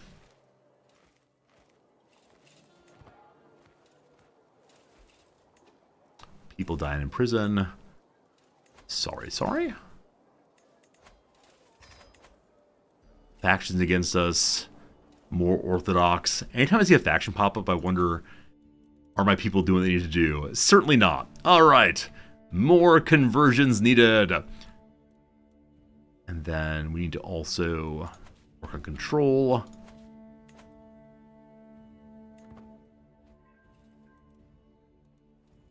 It's 1285. Alright, my court artificer is talking to the fellow who's writing a book for me. If I invite him to listen, it's a diplomacy check.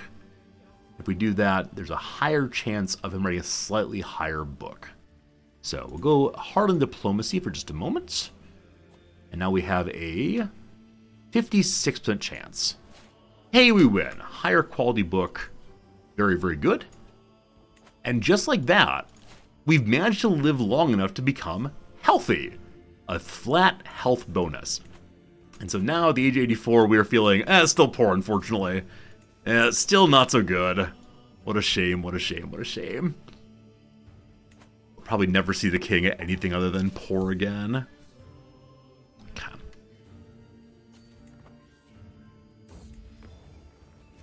Alright, so the book on law and ordnance. I like to imagine it's about explosives and not about regulations. Is pretty good. It's a masterwork. I would have been impressed one long time ago. For now, though, it's just something. Thank you for the just something. And this guy can become our artificer again. Cool. And I see we also need a jester again because everyone keeps dying. Unfortunately.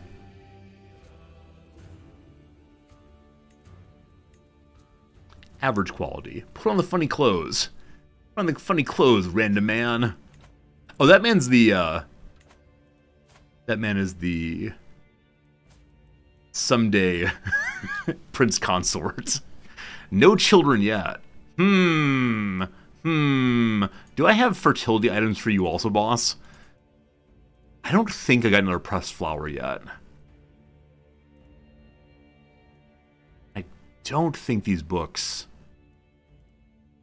or hardly anything else gives fertility bonus. So I know there are like restrictions on what kind of items can have what kind of stats. I just don't know what all goes to fertility, unfortunately. It's probably mostly trinkets, but I'm fairly sure the trinkets I have are just not quite right for this. Here, have some armor. Hey, it's more stress.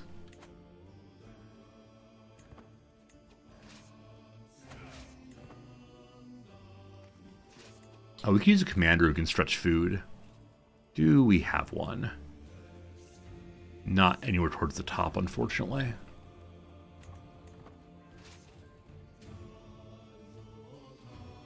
I'm gonna stay on the border here. Gotta go through slowly. More stewards, more stewards. The Queen of Lothringia wants to be a steward. She's not very good, so we're gonna say no on that one. King of Alba instead. You'll spread the good culture once more. What do you want to bet? By the end of this playthrough, can we get the whole wide world to our culture? I think the answer is unfortunately not. However, we'll head up there and convert the capital of Scotland.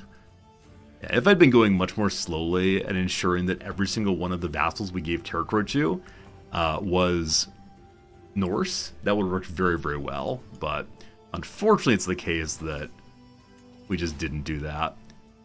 More dead artificers. And events occurring.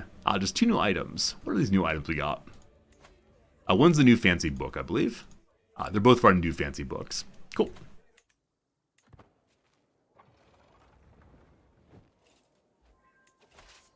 So if this king dies soon, which, surely he's going to, it is the case that he has done the most work possible for expanding. King Green Pepper now speaks High German in his court.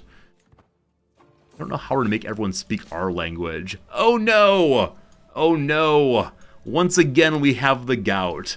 Yeah, I think if you go to the highest level of food, it does give you a protection against disease penalties and such. But it seems to also give you a chance of getting gout. Well, surely we'll be treated well. We're not going to cut off body parts this time. Just nice, safe treatment. We feel a little better. And so the gout penalty is one that will be offset by all of our negative effects, or all of our positive effects.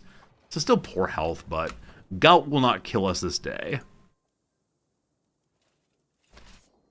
And now, the capital?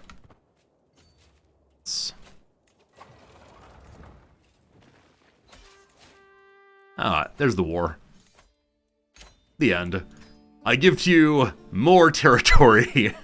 I give to you only 11 out of 11, so we didn't actually take any titles that time, other than the king level title, unfortunately. Which we gave to our newest and greatest vassal, the Queen of... You? The Queen of Great Moravia. Did I forget to marry you off? I guess I didn't marry off, and I didn't ask her to change religions. We can have her change religions straight away. And I'll be curious to see if she's willing to accept a marriage from someone in my family. 35. Of people of just our dynasty. Got a whole bunch of kids for you. Here's some great-grandson. He's intelligent at least. They'll accept it matrilineally, but not patrilineally. I suspect she'll never go. Yeah, because of the marrying down, it's very unlikely she'll ever go for patrilineally. Negative 86 there. If I had a hook on her, we could force it. but might need to be our son, possibly. Oh, we have a son here, actually. Good eye. We have little Prince Radish. He's not been disinherited, but he won't get anything anyway. That's good. Yeah. Now, with him being 9 and her being 35, it's unlikely we'll get any kids. We'll try our best anyway. And yeah, that's the only son available. Sure. More alliance is more good. So having taken... got the fancy castles. Magicalations. What? Fancy castles. We can now build absolutely everywhere again. For they give you the fancy castles. So from the concentric castle to the fortress. The epitome of defense, able to both repel enemy assaults and house a large military too. More taxes, more troops, and the highest possible level of castles. So what comes next? What comes next? More men-at-arms will be hilarious. Clearly men-at-arms. More Huskarls needed at once.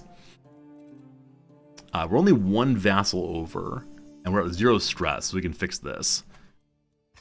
Awesome. Now, fix a few more of them. I want to get as close as possible to no vassal troubles. We're missing a concubine again, so who's interested in concubinage? Who is not fertile is fine. A giant seneschal, lovely.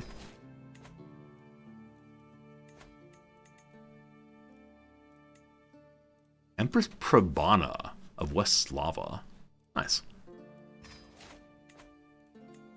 Okay. So, I think we're now going to... I mean, we can go through and build basically everything now, because everybody gets a new castle.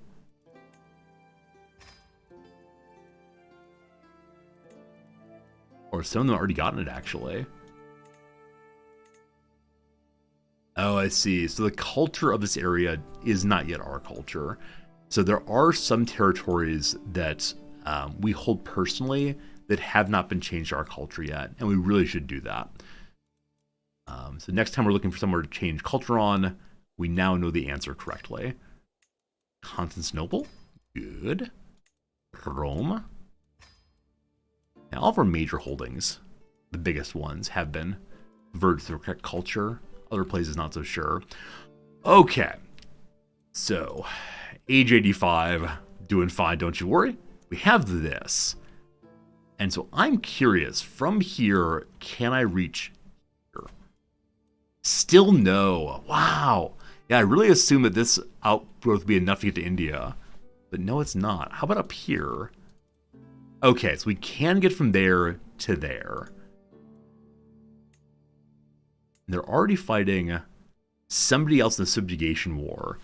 Speaking of subjugation, let me introduce you to all of the Vikings. I wonder if I can use a Great Holy War against one of these. Vikings will soon set foot in India. And I do not know which one I want first, so we'll take the island first, because more islands, more good. And then I guess very awkwardly, we're going to raise our Holy Order of Men-at-Arms on this little island. And everyone will be starving by the time we get there.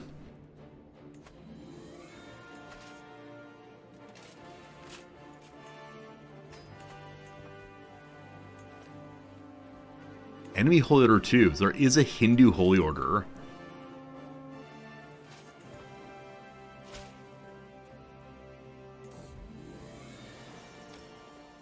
Will this be the king that puts territory in India under our control? King Dieter and King Schooley do not trust each other. Luckily, I can go ahead and say, let's find common ground, lowering stress, and everybody's friends. Thank goodness for good diplomacy. How big is the Mongol Empire now? He's actually not that big. You know, 66,000 is quite large, but for this point in the game, it's not. Our old lady concubine is out of bed late at night. She just can't sleep. She's probably reading a book and looking at the stars. Don't you worry. Don't you worry, King Guy. This King Guy isn't even paranoid, yet he's constantly worried that someone's cheating on him. All the men-at-arms are there.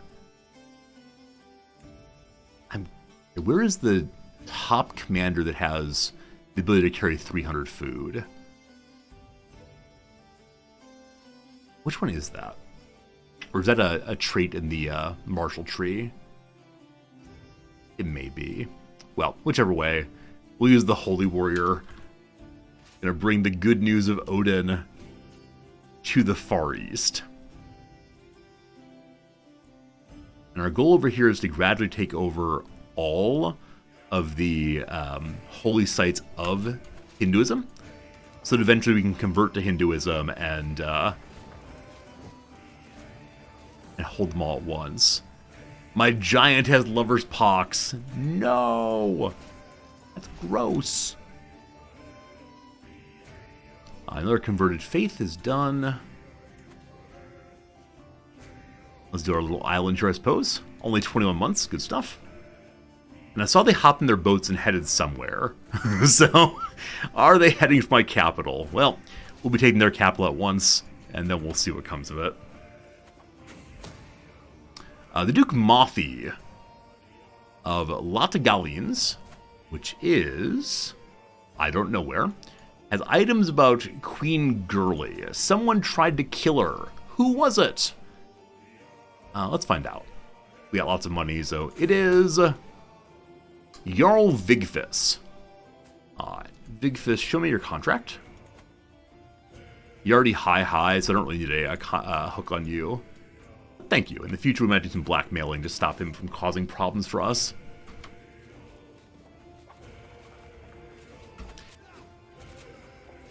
Okay. This is the part where we test out how good our champions actually are. So, they have 10 on us right now. They will have 8 more. And then 7 and 4. I believe we'll have more champions still. They'll be dumping more and more levies in. It's time for a big silly war. Here we go. Oh yes, big silly war going well. And then, our bodyguard and physician, Horther, should be declared Nithing. Because he's a glutton, apparently. What a disgrace. I'm going to say this is below me, which he won't like at all. If I say that, the people in my territory will get very, very cranky with me. I don't want to banish him. I really don't want to banish him. He's a very good doctor. And he's depressive. If he loses his job, how will he manage? If we throw him out, though, we get even more taxes from our capital. We're greedy, we're throwing him out. I like taxes. Immediately, though, we do need a new physician. And yeah, here in India, we do have elephants, don't we? Or elephants are against us. We'll have to get our own elephants eventually. Alright, I've got no good physician at all. So, let's go hunting for a new one. And speaking of hunting, let's go hunting. That was a good victory, wasn't it? That's a pretty good fight. We got almost 1,000 money. Slayed 16,000 of them. And they're little elephants too. Do they actually have elephants? They have bombards. I see no elephants, only horse people. A shame. On we go. Here's some possible physicians. 1 star, wise woman, nothing much. No medical traits, and 1 star physician. So none of these are especially attractive. You did see war elephants? They were there somewhere? Okay.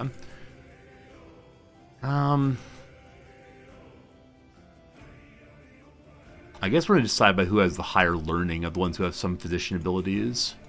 Let's use Simon Carling. Hello, Simon Carling. Come on down. You're a physician now. You're rational. Let's change religions. Thanks much. We're hunting. Find a giant creature. We can turn it into a cloak. It's not garish. It's fine. Or say it's beautiful. Let's make a cloak. A lovely cloak for lovely us. How could a Carling be bad? There's nothing but bad Carlings out there.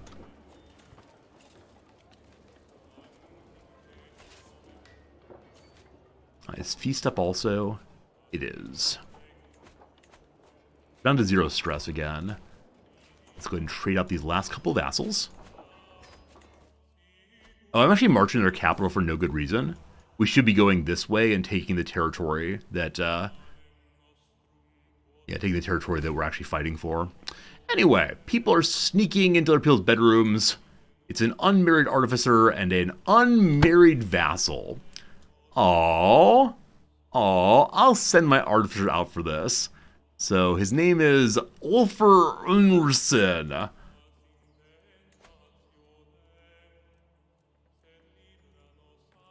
Need people not of our family.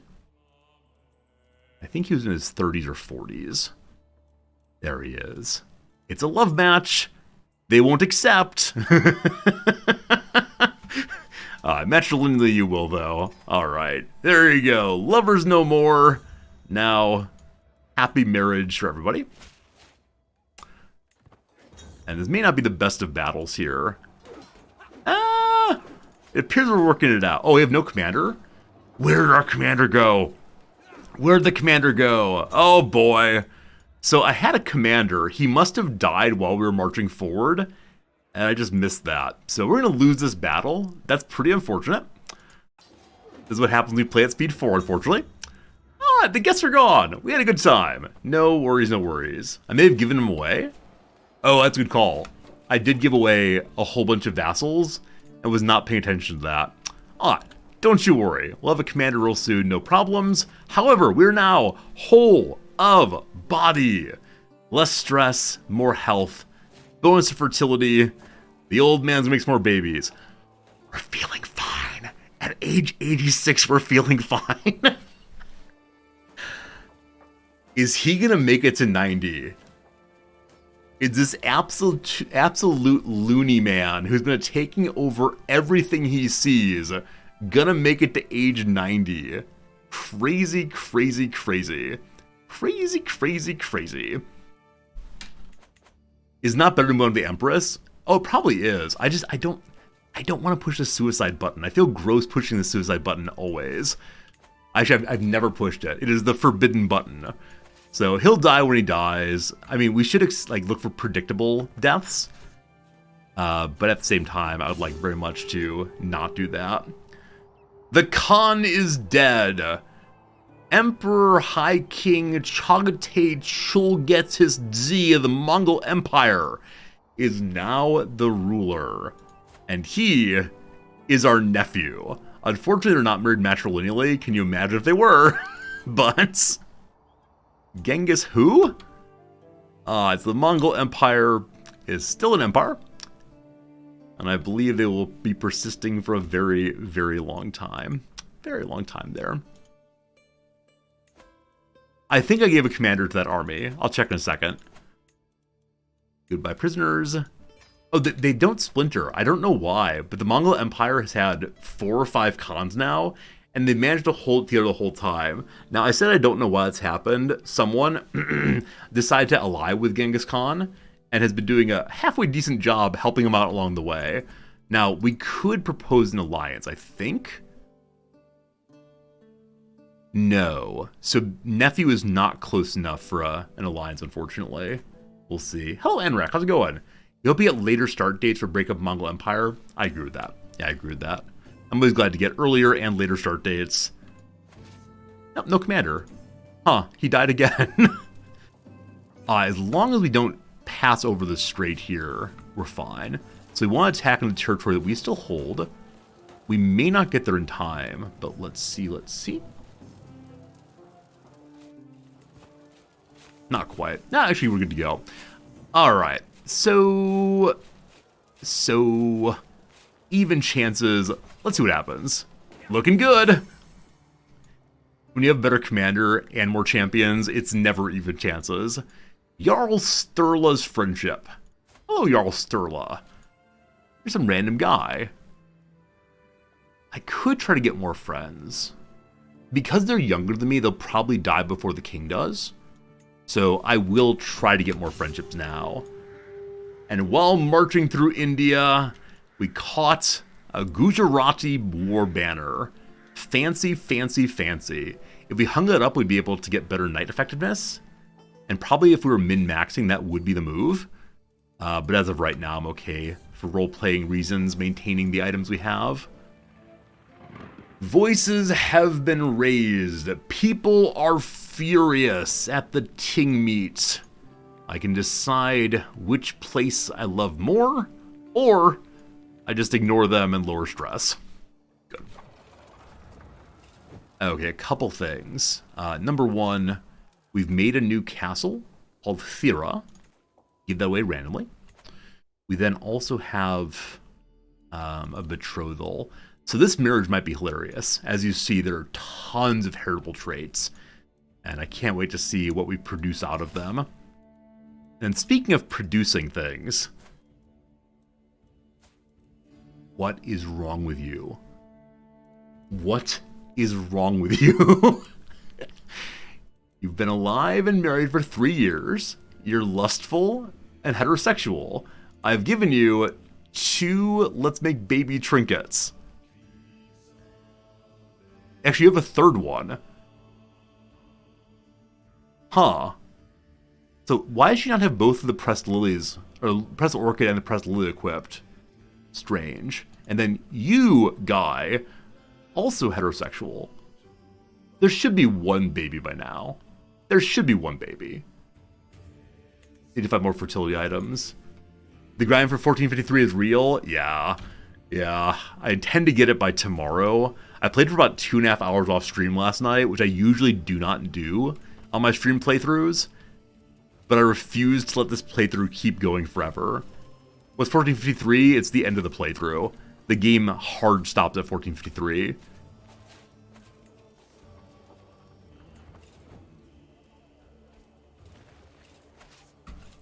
Okay, so that's probably too many troop trusts to win against.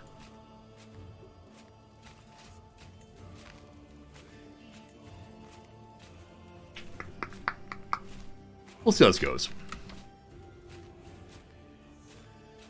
Gotta be close. Secrets! Okay. The 22 champions versus 16.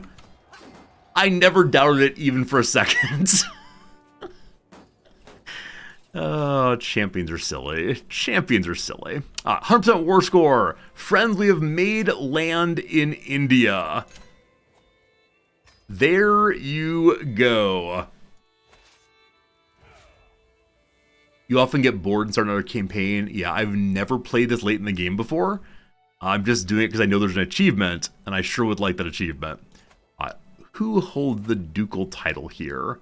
It is this county there. So, we're gonna send one of our kiddos to run India, to be our governor general. Give the daughters married. That's a good idea.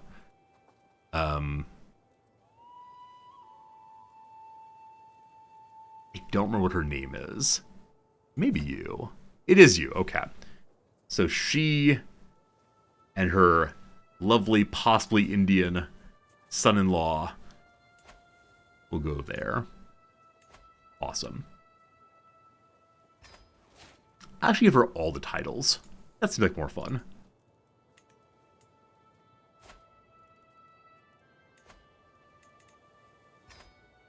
And then we can make her start the duchy for herself. We'll steal it instead. There you go, your wedding gift. Enjoy. Cool. We'll see what she does with it. But probably come help and roll along after a while. Awesome. So.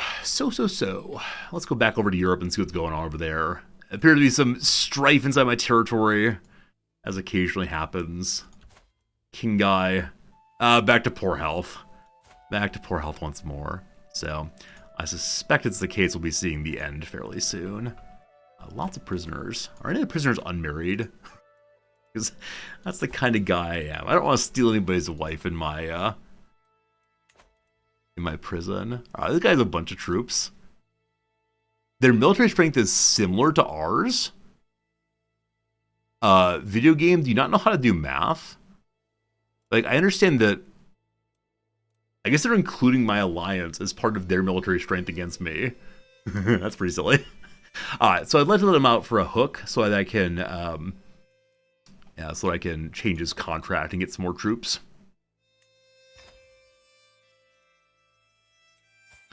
And you're a lunatic from a fairly large family out east.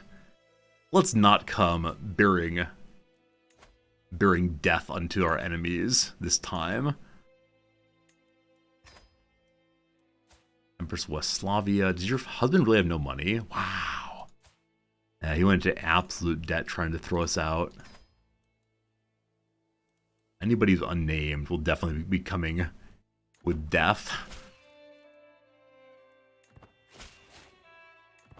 Okay, we'll hook on you now. Let's go ahead and convert your contract. More troops, thank you.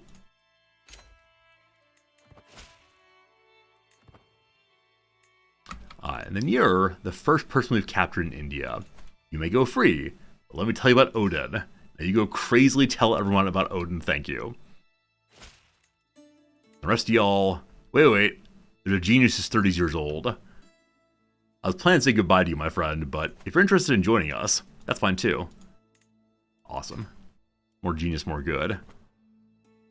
And the rest of y'all, I don't see geniuses. If only there were geniuses in there. Farewell, goodbye. Alright, so who do we have for you? You're 30 years old, matrilineally. The giant, sure. Wish you're part of our family. She's not, unfortunately, but genius giants are best giants.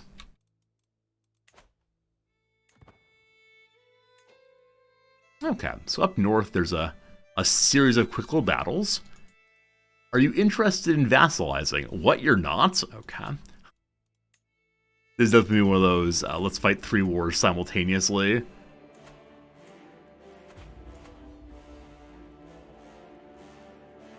I can challenge people to board games also.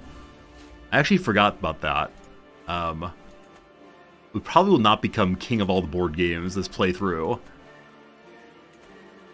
Let's see, anybody want to play a board game? Hello, child. Okay, I can't challenge children to board games. Hello, woman. Let's play a board game. Playing the game of throw in the die, I believe. Okay, so she is best at martial, and martial is countered by intrigue. Our intrigue is halfway decent. We could just stab the table over and over, except as you see, we're negative 60 in personal combat now. Oof. So let's go ahead and just, counter with intrigue over and over again. A winner is us! Hooray! How does it feel to lose, little woman? we insult our opponents so we don't get stressed out. What a jerk we are. What an absolute jerk. Alright. I never actually raised the troops up here. Slight mistake. I believe we can have one board game a year, is all. I like the dance they're doing. Doot, doot, doot, doot, doot, doot, doot. Look at all the money indeed. If you have any clever ideas what to spend the money on, other than going through absolutely all of our vassals' territory and giving them more and more land, do let me know. I'd be glad to see. Cool.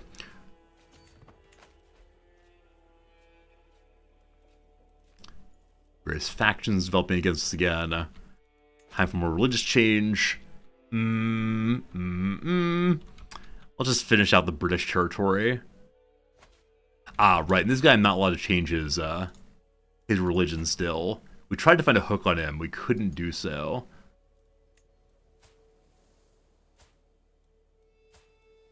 Wait, this one. Ferlix, sorry. Have I found all the cities? All the cities in my territory I have, yes. Fine. I'll lower your taxes to get rid of that. So now we can change his religion. I'll go for it. Cool. Yeah, everything that I can improve in my own territory is more or less improved. Except we just upgraded our castles. We are getting access now to a few more things, but yeah, and all these, the holding slots are all good and full already. So, I choose you. Hello, Trent. Your king help you today. Grandmaster Kettlemunder is Odin's Valkyries. That's fine. Valkyries. And I choose you right there. Vienna needs some help. Vienna gets some help. So build a city there. Next door, a temple. I think it's all allowed to build at once. Yeah, they gotta finish the city first.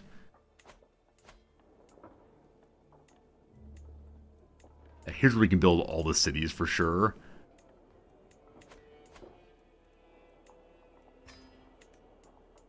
Still 7,000 money. Goodness gracious.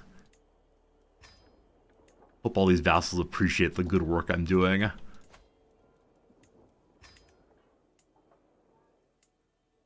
It's not our territory. Not at all. This way. Can upgrade this, I believe. Nope, not quite. More taxes? Maybe replace some men at arms with host girls. Yeah, we could just go pure host girl and bomb things. Bombards. I almost said bombast. Like, no, I know it's not bombastic. What on earth is it?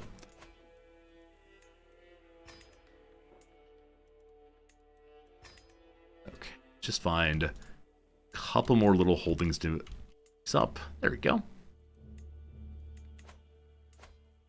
Gotta have a city, gotta have a temple, then more cities and more castles.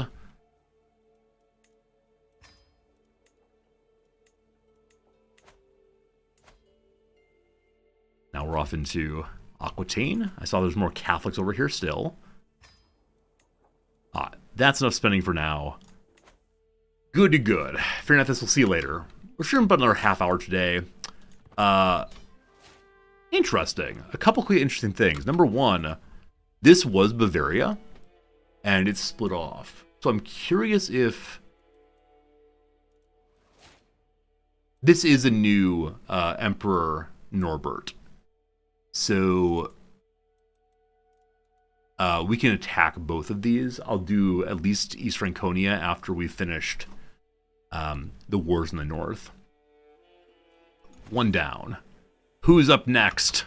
They're all just standing in their capitals, knowing what's coming. What's on docket for class today? We're discussing Ursula K. Le Guin's short science fiction story, Ones Who Walked Away from Amelos, which is a absolutely fantastic little piece of short fiction about a utopian city in which everyone is largely happy and things are largely great except for one terrible secret.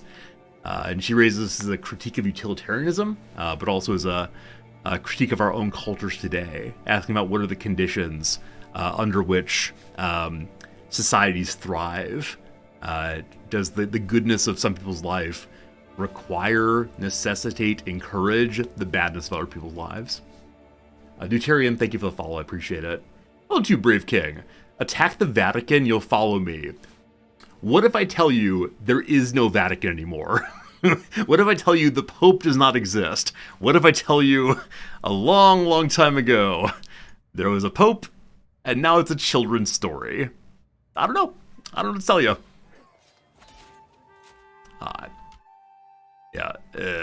No popes showing up today.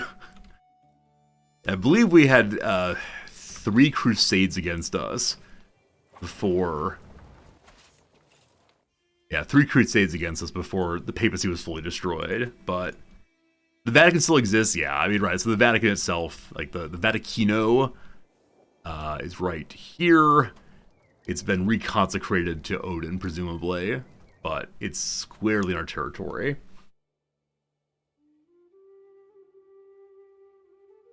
Okay. We have kids to go free real quick. And when that's done, we will end all 3 of these. Then Scandinavia is closer and closer under control, which actually means, why have I not created the Empire of Scandinavia? I think I went through before creating all the empires. We could. Maybe there's some reason we couldn't create Scandinavia. These are all minor powers I don't really care about at all. So I'm just going to grant them to whomever wants to run the show up here. On each of these, we can make more cities. What a generous king we are. What a good and generous king. If I do say so myself. Okay, one of you. Bunch of battles. I think we spent down to about 1,000 money at some point during that, and now we're all the way back up to 3,500. Mighty silly. Okay, there was something I just said I wanted to do. What on earth was it? I know I want to attack East Franconia. Men at Arms. Men at Arms, yeah. Is it now the Vatican? Oh, it's Storm 7. Yes, the Vatican is now the Vatican indeed. That's great. Yep, Scandinavia doesn't exist yet. Sure, why not? More emperors, more good. We can make some Denmark if we want to. We can make ourselves some Finland, some whatever this name is. I always think I pronounce it wrong, so cool. More empires, more good. And those are all sticking on the player air eggplant. Where are your children? I understand you have a busy life full of lots of things to do. I understand that you are interested in being a working woman who has more to her life than just raising children. But I promise you'll have more to your life once we die. Just give me some children. This marriage one was created, said very high chance of children, and she's getting unlucky. Getting unlucky. She's only 21. All right, gotta trust that she will eventually do what she's been made to do. I'm in need of changing out. Goodbye, Vigman. We've loved you a long time. And then we'll all say goodbye to our early game Bondi. And now, nothing but Huskarls. Running around, destroying everybody with their fancy Viking ways. Cool. When we finish our current fascination, which will only take how much longer? Only 5 years to go. We can then add even more of these, or more bombards. And I don't know which one I'd prefer. Okay, we're out of money finally. Too much spending, too much spending. A snake at court. Oh no. Oh, this is fine. This is fine. This is lovely. So Gunnar and the Duke's Marshal wish to have a lovely marriage. So you're my court tutor. That's fine. Here. I guess it is my new favorite part of the game, is marrying people off to each other. Gunnar. That's not how you spell that.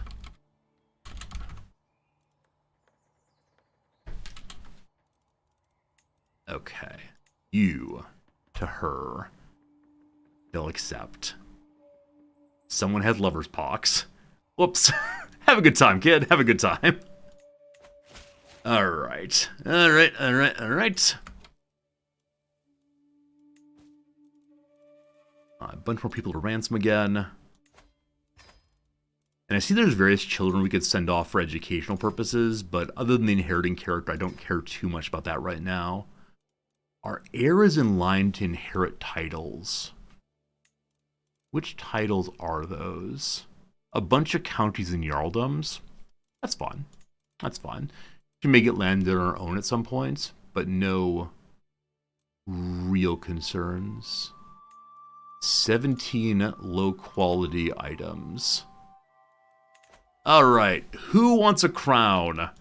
Tomato, you have a claim on the crown. Let's give you this crown. Where, oh where is the crown?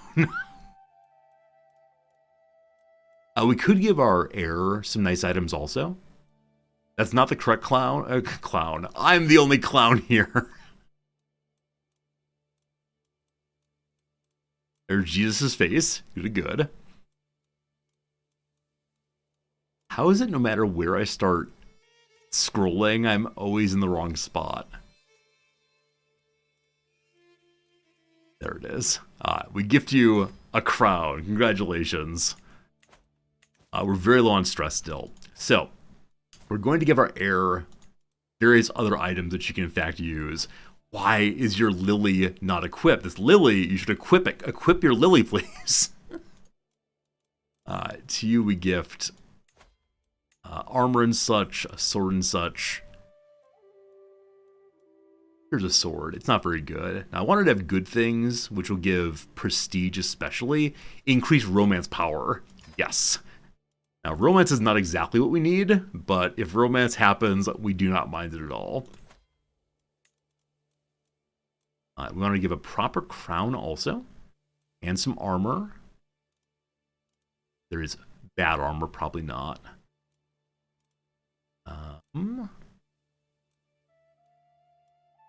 Okay, the hastening glamour armor we used to use exclusively for dueling. I'm okay with giving away now. I would like to repair it first, though, because she probably will not repair it, because she doesn't have a court. Okay. And then some crown. Here's a mace. It needs to be repaired also. Why does everything need to be repaired? All right, there's a crown. I know there's a better one, though. I know there it is. The turnip's crown also needs to be repaired. All right, let's go repair those 3 items real quick. That armor, cool. Have no money. We gotta just sit at peace for a moment to get a bunch of money. And we can now go into faster learning is good. And that will help us to unlock that, whatever it's called. Swabo-Norse hybridization. King Green Pepper has decided he wants the Swabian culture and the Norse cultures jammed together. Who would want this? Why are you doing this? We're true Norse until the end. More than enough cash now.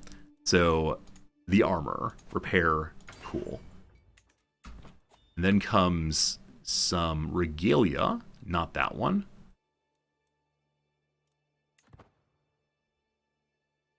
Turnip's crown. They're good. I thought there was a regalia also.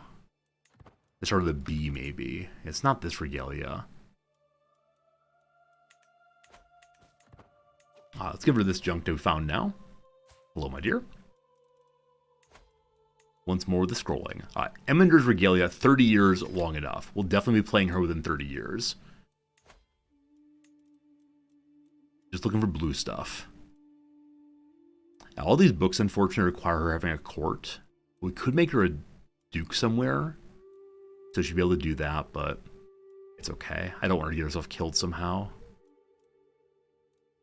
Here, have another iris. You better equip that one. It's possible she only knows how to equip one of a certain kind of item.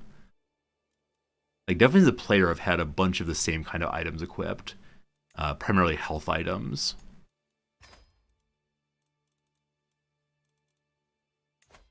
I'm guessing we're heading very close to stressed out. I should go look at that, but I like to live dangerously, you know. I believe that's all the items except for an armor. At 98 stress. Good, good, good, good, good. If we have money, we can go to the market. There we go. Buy more and more junk. And we can give her the last item we need. Which is the fancy armor of state. Like I said earlier, I'm kind of surprised we haven't had more workers come by to give us fancy items. This is 0.04 prestige per dread, so she would not get any benefit from this at all because she doesn't have a court. The other one, she gets prestige flat. Good. So she now has a whole set of armor and everything else, and she's equipped a second pressed flower, so 10% more fertility. Why on earth she's not using the pressed lily, which gives 15%? I'm just confused. But she has plus 15, plus 10, plus 10. So that's plus 45%, plus 25%, plus, I think that's all actually. He also has beautiful, which is plus 30%. All of this seems like it's adding up to about double. So hopefully she figures it out real soon. Countess Aethelreda has a contract and give us more money. She's a very, very small vassal, but I like money, thank you.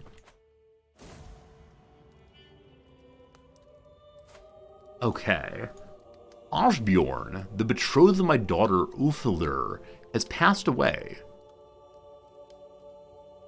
Oh, this is a marriage we set up at a time when they were considering revolting against us. This was not a marriage for particular children. So, thank you.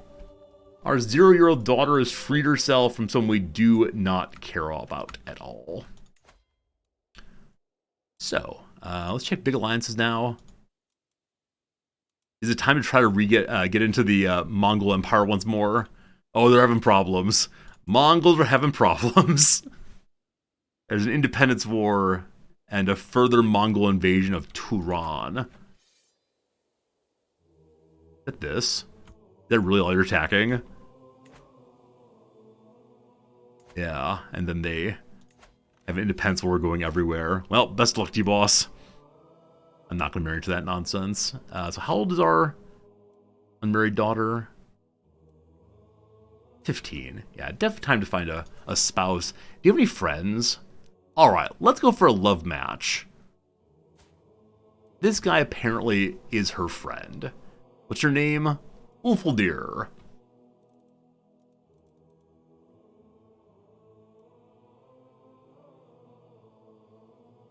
Yeah, arranged marriage. To Ulfil. My daughters. There she is. This is mechanically the further from land generationally, the lower chance of kids. Player error, no exception. Okay. So the thought is because she's a great granddaughter and her mother has nothing, she's not going to be able to get children. That's interesting. I guess it's a way of keeping down the number of characters in the game. If people will never inherit, why make more and more babies? Except to populate the world and slow down the game. So I guess we can go ahead and land her, just so that she has higher chance of making kids. I don't want to give away any of my things. So how do you feel about becoming East Frankish? He has an alliance, or he has an alliance with some minor count. Fine. So I believe I can seize all of this. The Duchy of East Franconia is de jure mine. I mean, shouldn't this all be de jure mine because it's part of Germany, and I am Germany? I am Germany. We take one county at a time. If we push someone else's claims, it's not going to be good for our daughter. De jure keeps him a vassal? Yeah. So we can just raid or conquer duchy instead, and we'll gain the titles, and then we'll take the other ones later. Fine, fine, fine. Or they're not independent, are they? They're independent. Oh, it being the same color, I thought it was one massive territory, but no, there's actually separate territories. Fascinating. Fascinating, fascinating, fascinating. Early in the game, so instead our color is ugly. And it is a little bit too close to some of the Eastern colors, but I'm attached to it now. It's been good to us for a very long time. So we cannot ever, ever, ever change the color. Oh, we have only 6,000 men at arms because we're not full yet, are we? We are full. It's actually, I didn't raise the Holy Order this time. Let's do that. Here we go. Our daughter has come of age. Our daughter is getting married. Have a good time. Mind and body. There's no possible way. There's no way. At the age of 89 years old, my wise friend, Malik al-Muazzam Wasim, comes by and says, you know what? You just gotta start running, man. I run and I feel great. We're gonna have the 90-year-old king begin to run. one of the best possible interactions. The king is still in poor health, but he is athletic. Love it. I didn't move the scrolls up to 15. Oh, good eye. You're right. I stopped this because I ran out of money.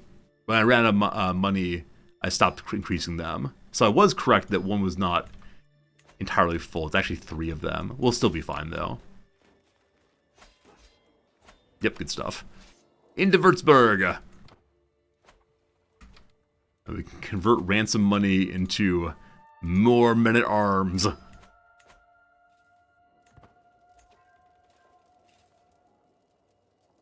Somebody finished a task also. More control, more good. Yeah, I think everything I hold is full on control already, so this won't take long. 17 months, fine. Don't forget, Eggplant needs to inherit someday. So this is the nice thing. Like, as someone mentioned earlier, if your king dies really old, it can lead to your heir taking over at like age 50 or 60 and not getting enough time on the throne to do much. Because we're jumping from our king to his great granddaughter, there's more than enough time to do a whole bunch of things on her. Yeah, she'll probably still inherit in her 20s or 30s. And that's fine, that's fine. Good war, no troubles. East Franconia is ours, awesome. I'm going to put the troops away and then attack both of these straight away. We've got enough money to continue increasing our men-at-arms size. Can we go all the way on all of them? Nope, not quite. All right. Our treasuries had such wild swings today. They're up over 10,000 for a while there. It was craziness. Okay, so what is the rightful capital of East Franconia? It's Würzburg. We're going to give this to beloved Eggplant. Actually, factually, I'm going to hold it for right now until I have both of these taken as well.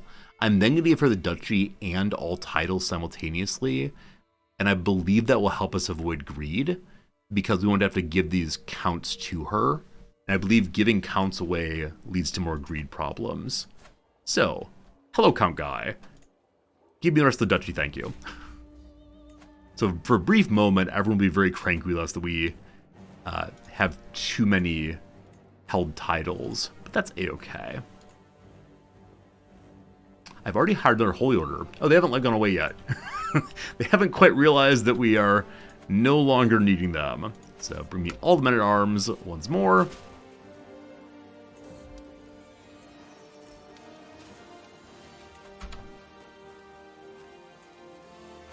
It's been a very silly day of just endless expansion.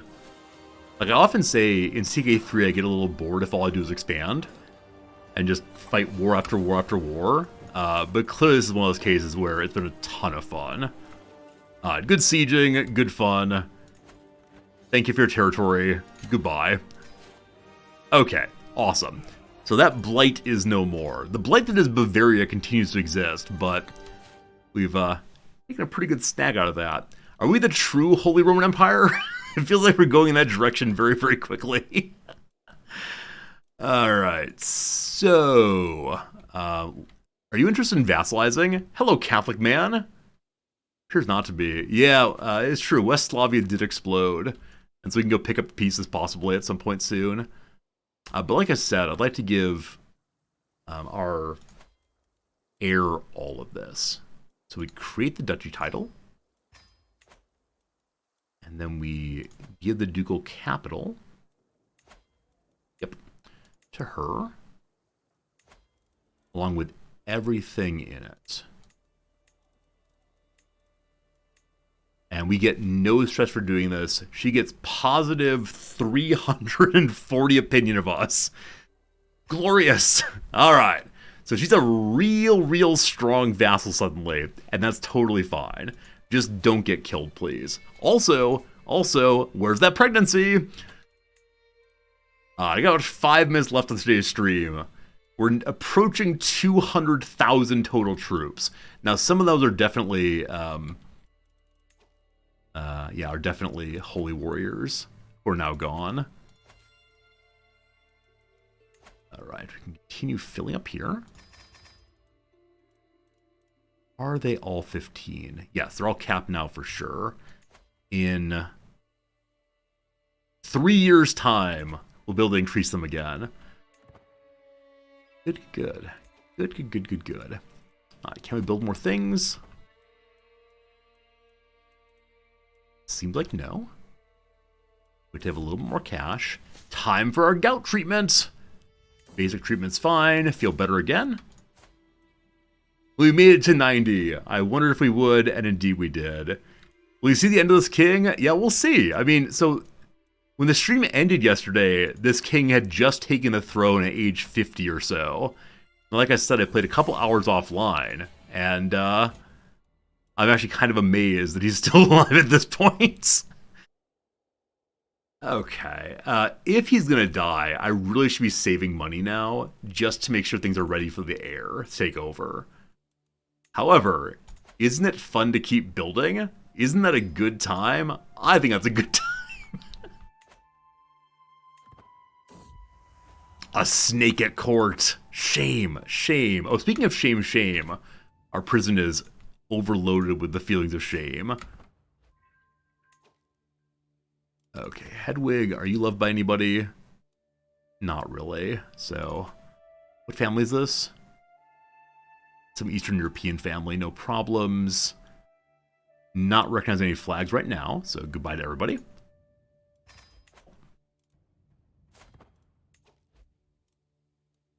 Okay. So I believe we still have the Great Holy War. No, we don't. We don't. I guess we already burned it. So we burned all of our lifetime wars. Yeah, we have no more kingdom level invasions. So the question is, what kingdom is next here? So this county refers to the Kingdom of Sorbia. And who's got a claim on the Kingdom of Sorbia? Frida of Bavaria will join us at once. Hello, Frida. How old are you? 66 and already married. Let's not do that. Hedwig of Bavaria, 60 also. Elizabeth, 56. Need some younger folks. Speaking of younger folks, there's an 8-year-old. Too young. Too young. Alright, so looking like we're not going to be able to get anyone who's unmarried and young. We could force a divorce and then force a marriage. Only 30, no children yet. You want to join me? No, definitely not. And you can't invite children, unfortunately. So old people are willing to come to our court. If they come to our court, we'll at least get the territory inside of our control. I think we'll have to decide on that tomorrow. Alright, friends, this is the part where we have to begin saying goodbye. And it was a pretty good day. We took over some Indian territory. I will most likely play off stream again overnight, just so we can get closer and closer to the end date. It's now 1291, so we have still 150 years to go. So if I don't try to expand, if we just sit here and let the timer go by, we will be able to get through this playthrough tomorrow. If not, I don't know what we're doing. I don't know. Whichever way, thanks so much for hanging out. Thank you for the follows, the subscriptions, the kind conversation. Just watching and enjoying, it means the world to me. So thank you for being here. Thank you for hanging out. It was a lovely, lovely time as always. I'm going to go get a sandwich now. And in the words of Warren Zevon, what's the one thing to know about life? Enjoy every sandwich. Goodbye, friends. Thanks a bunch.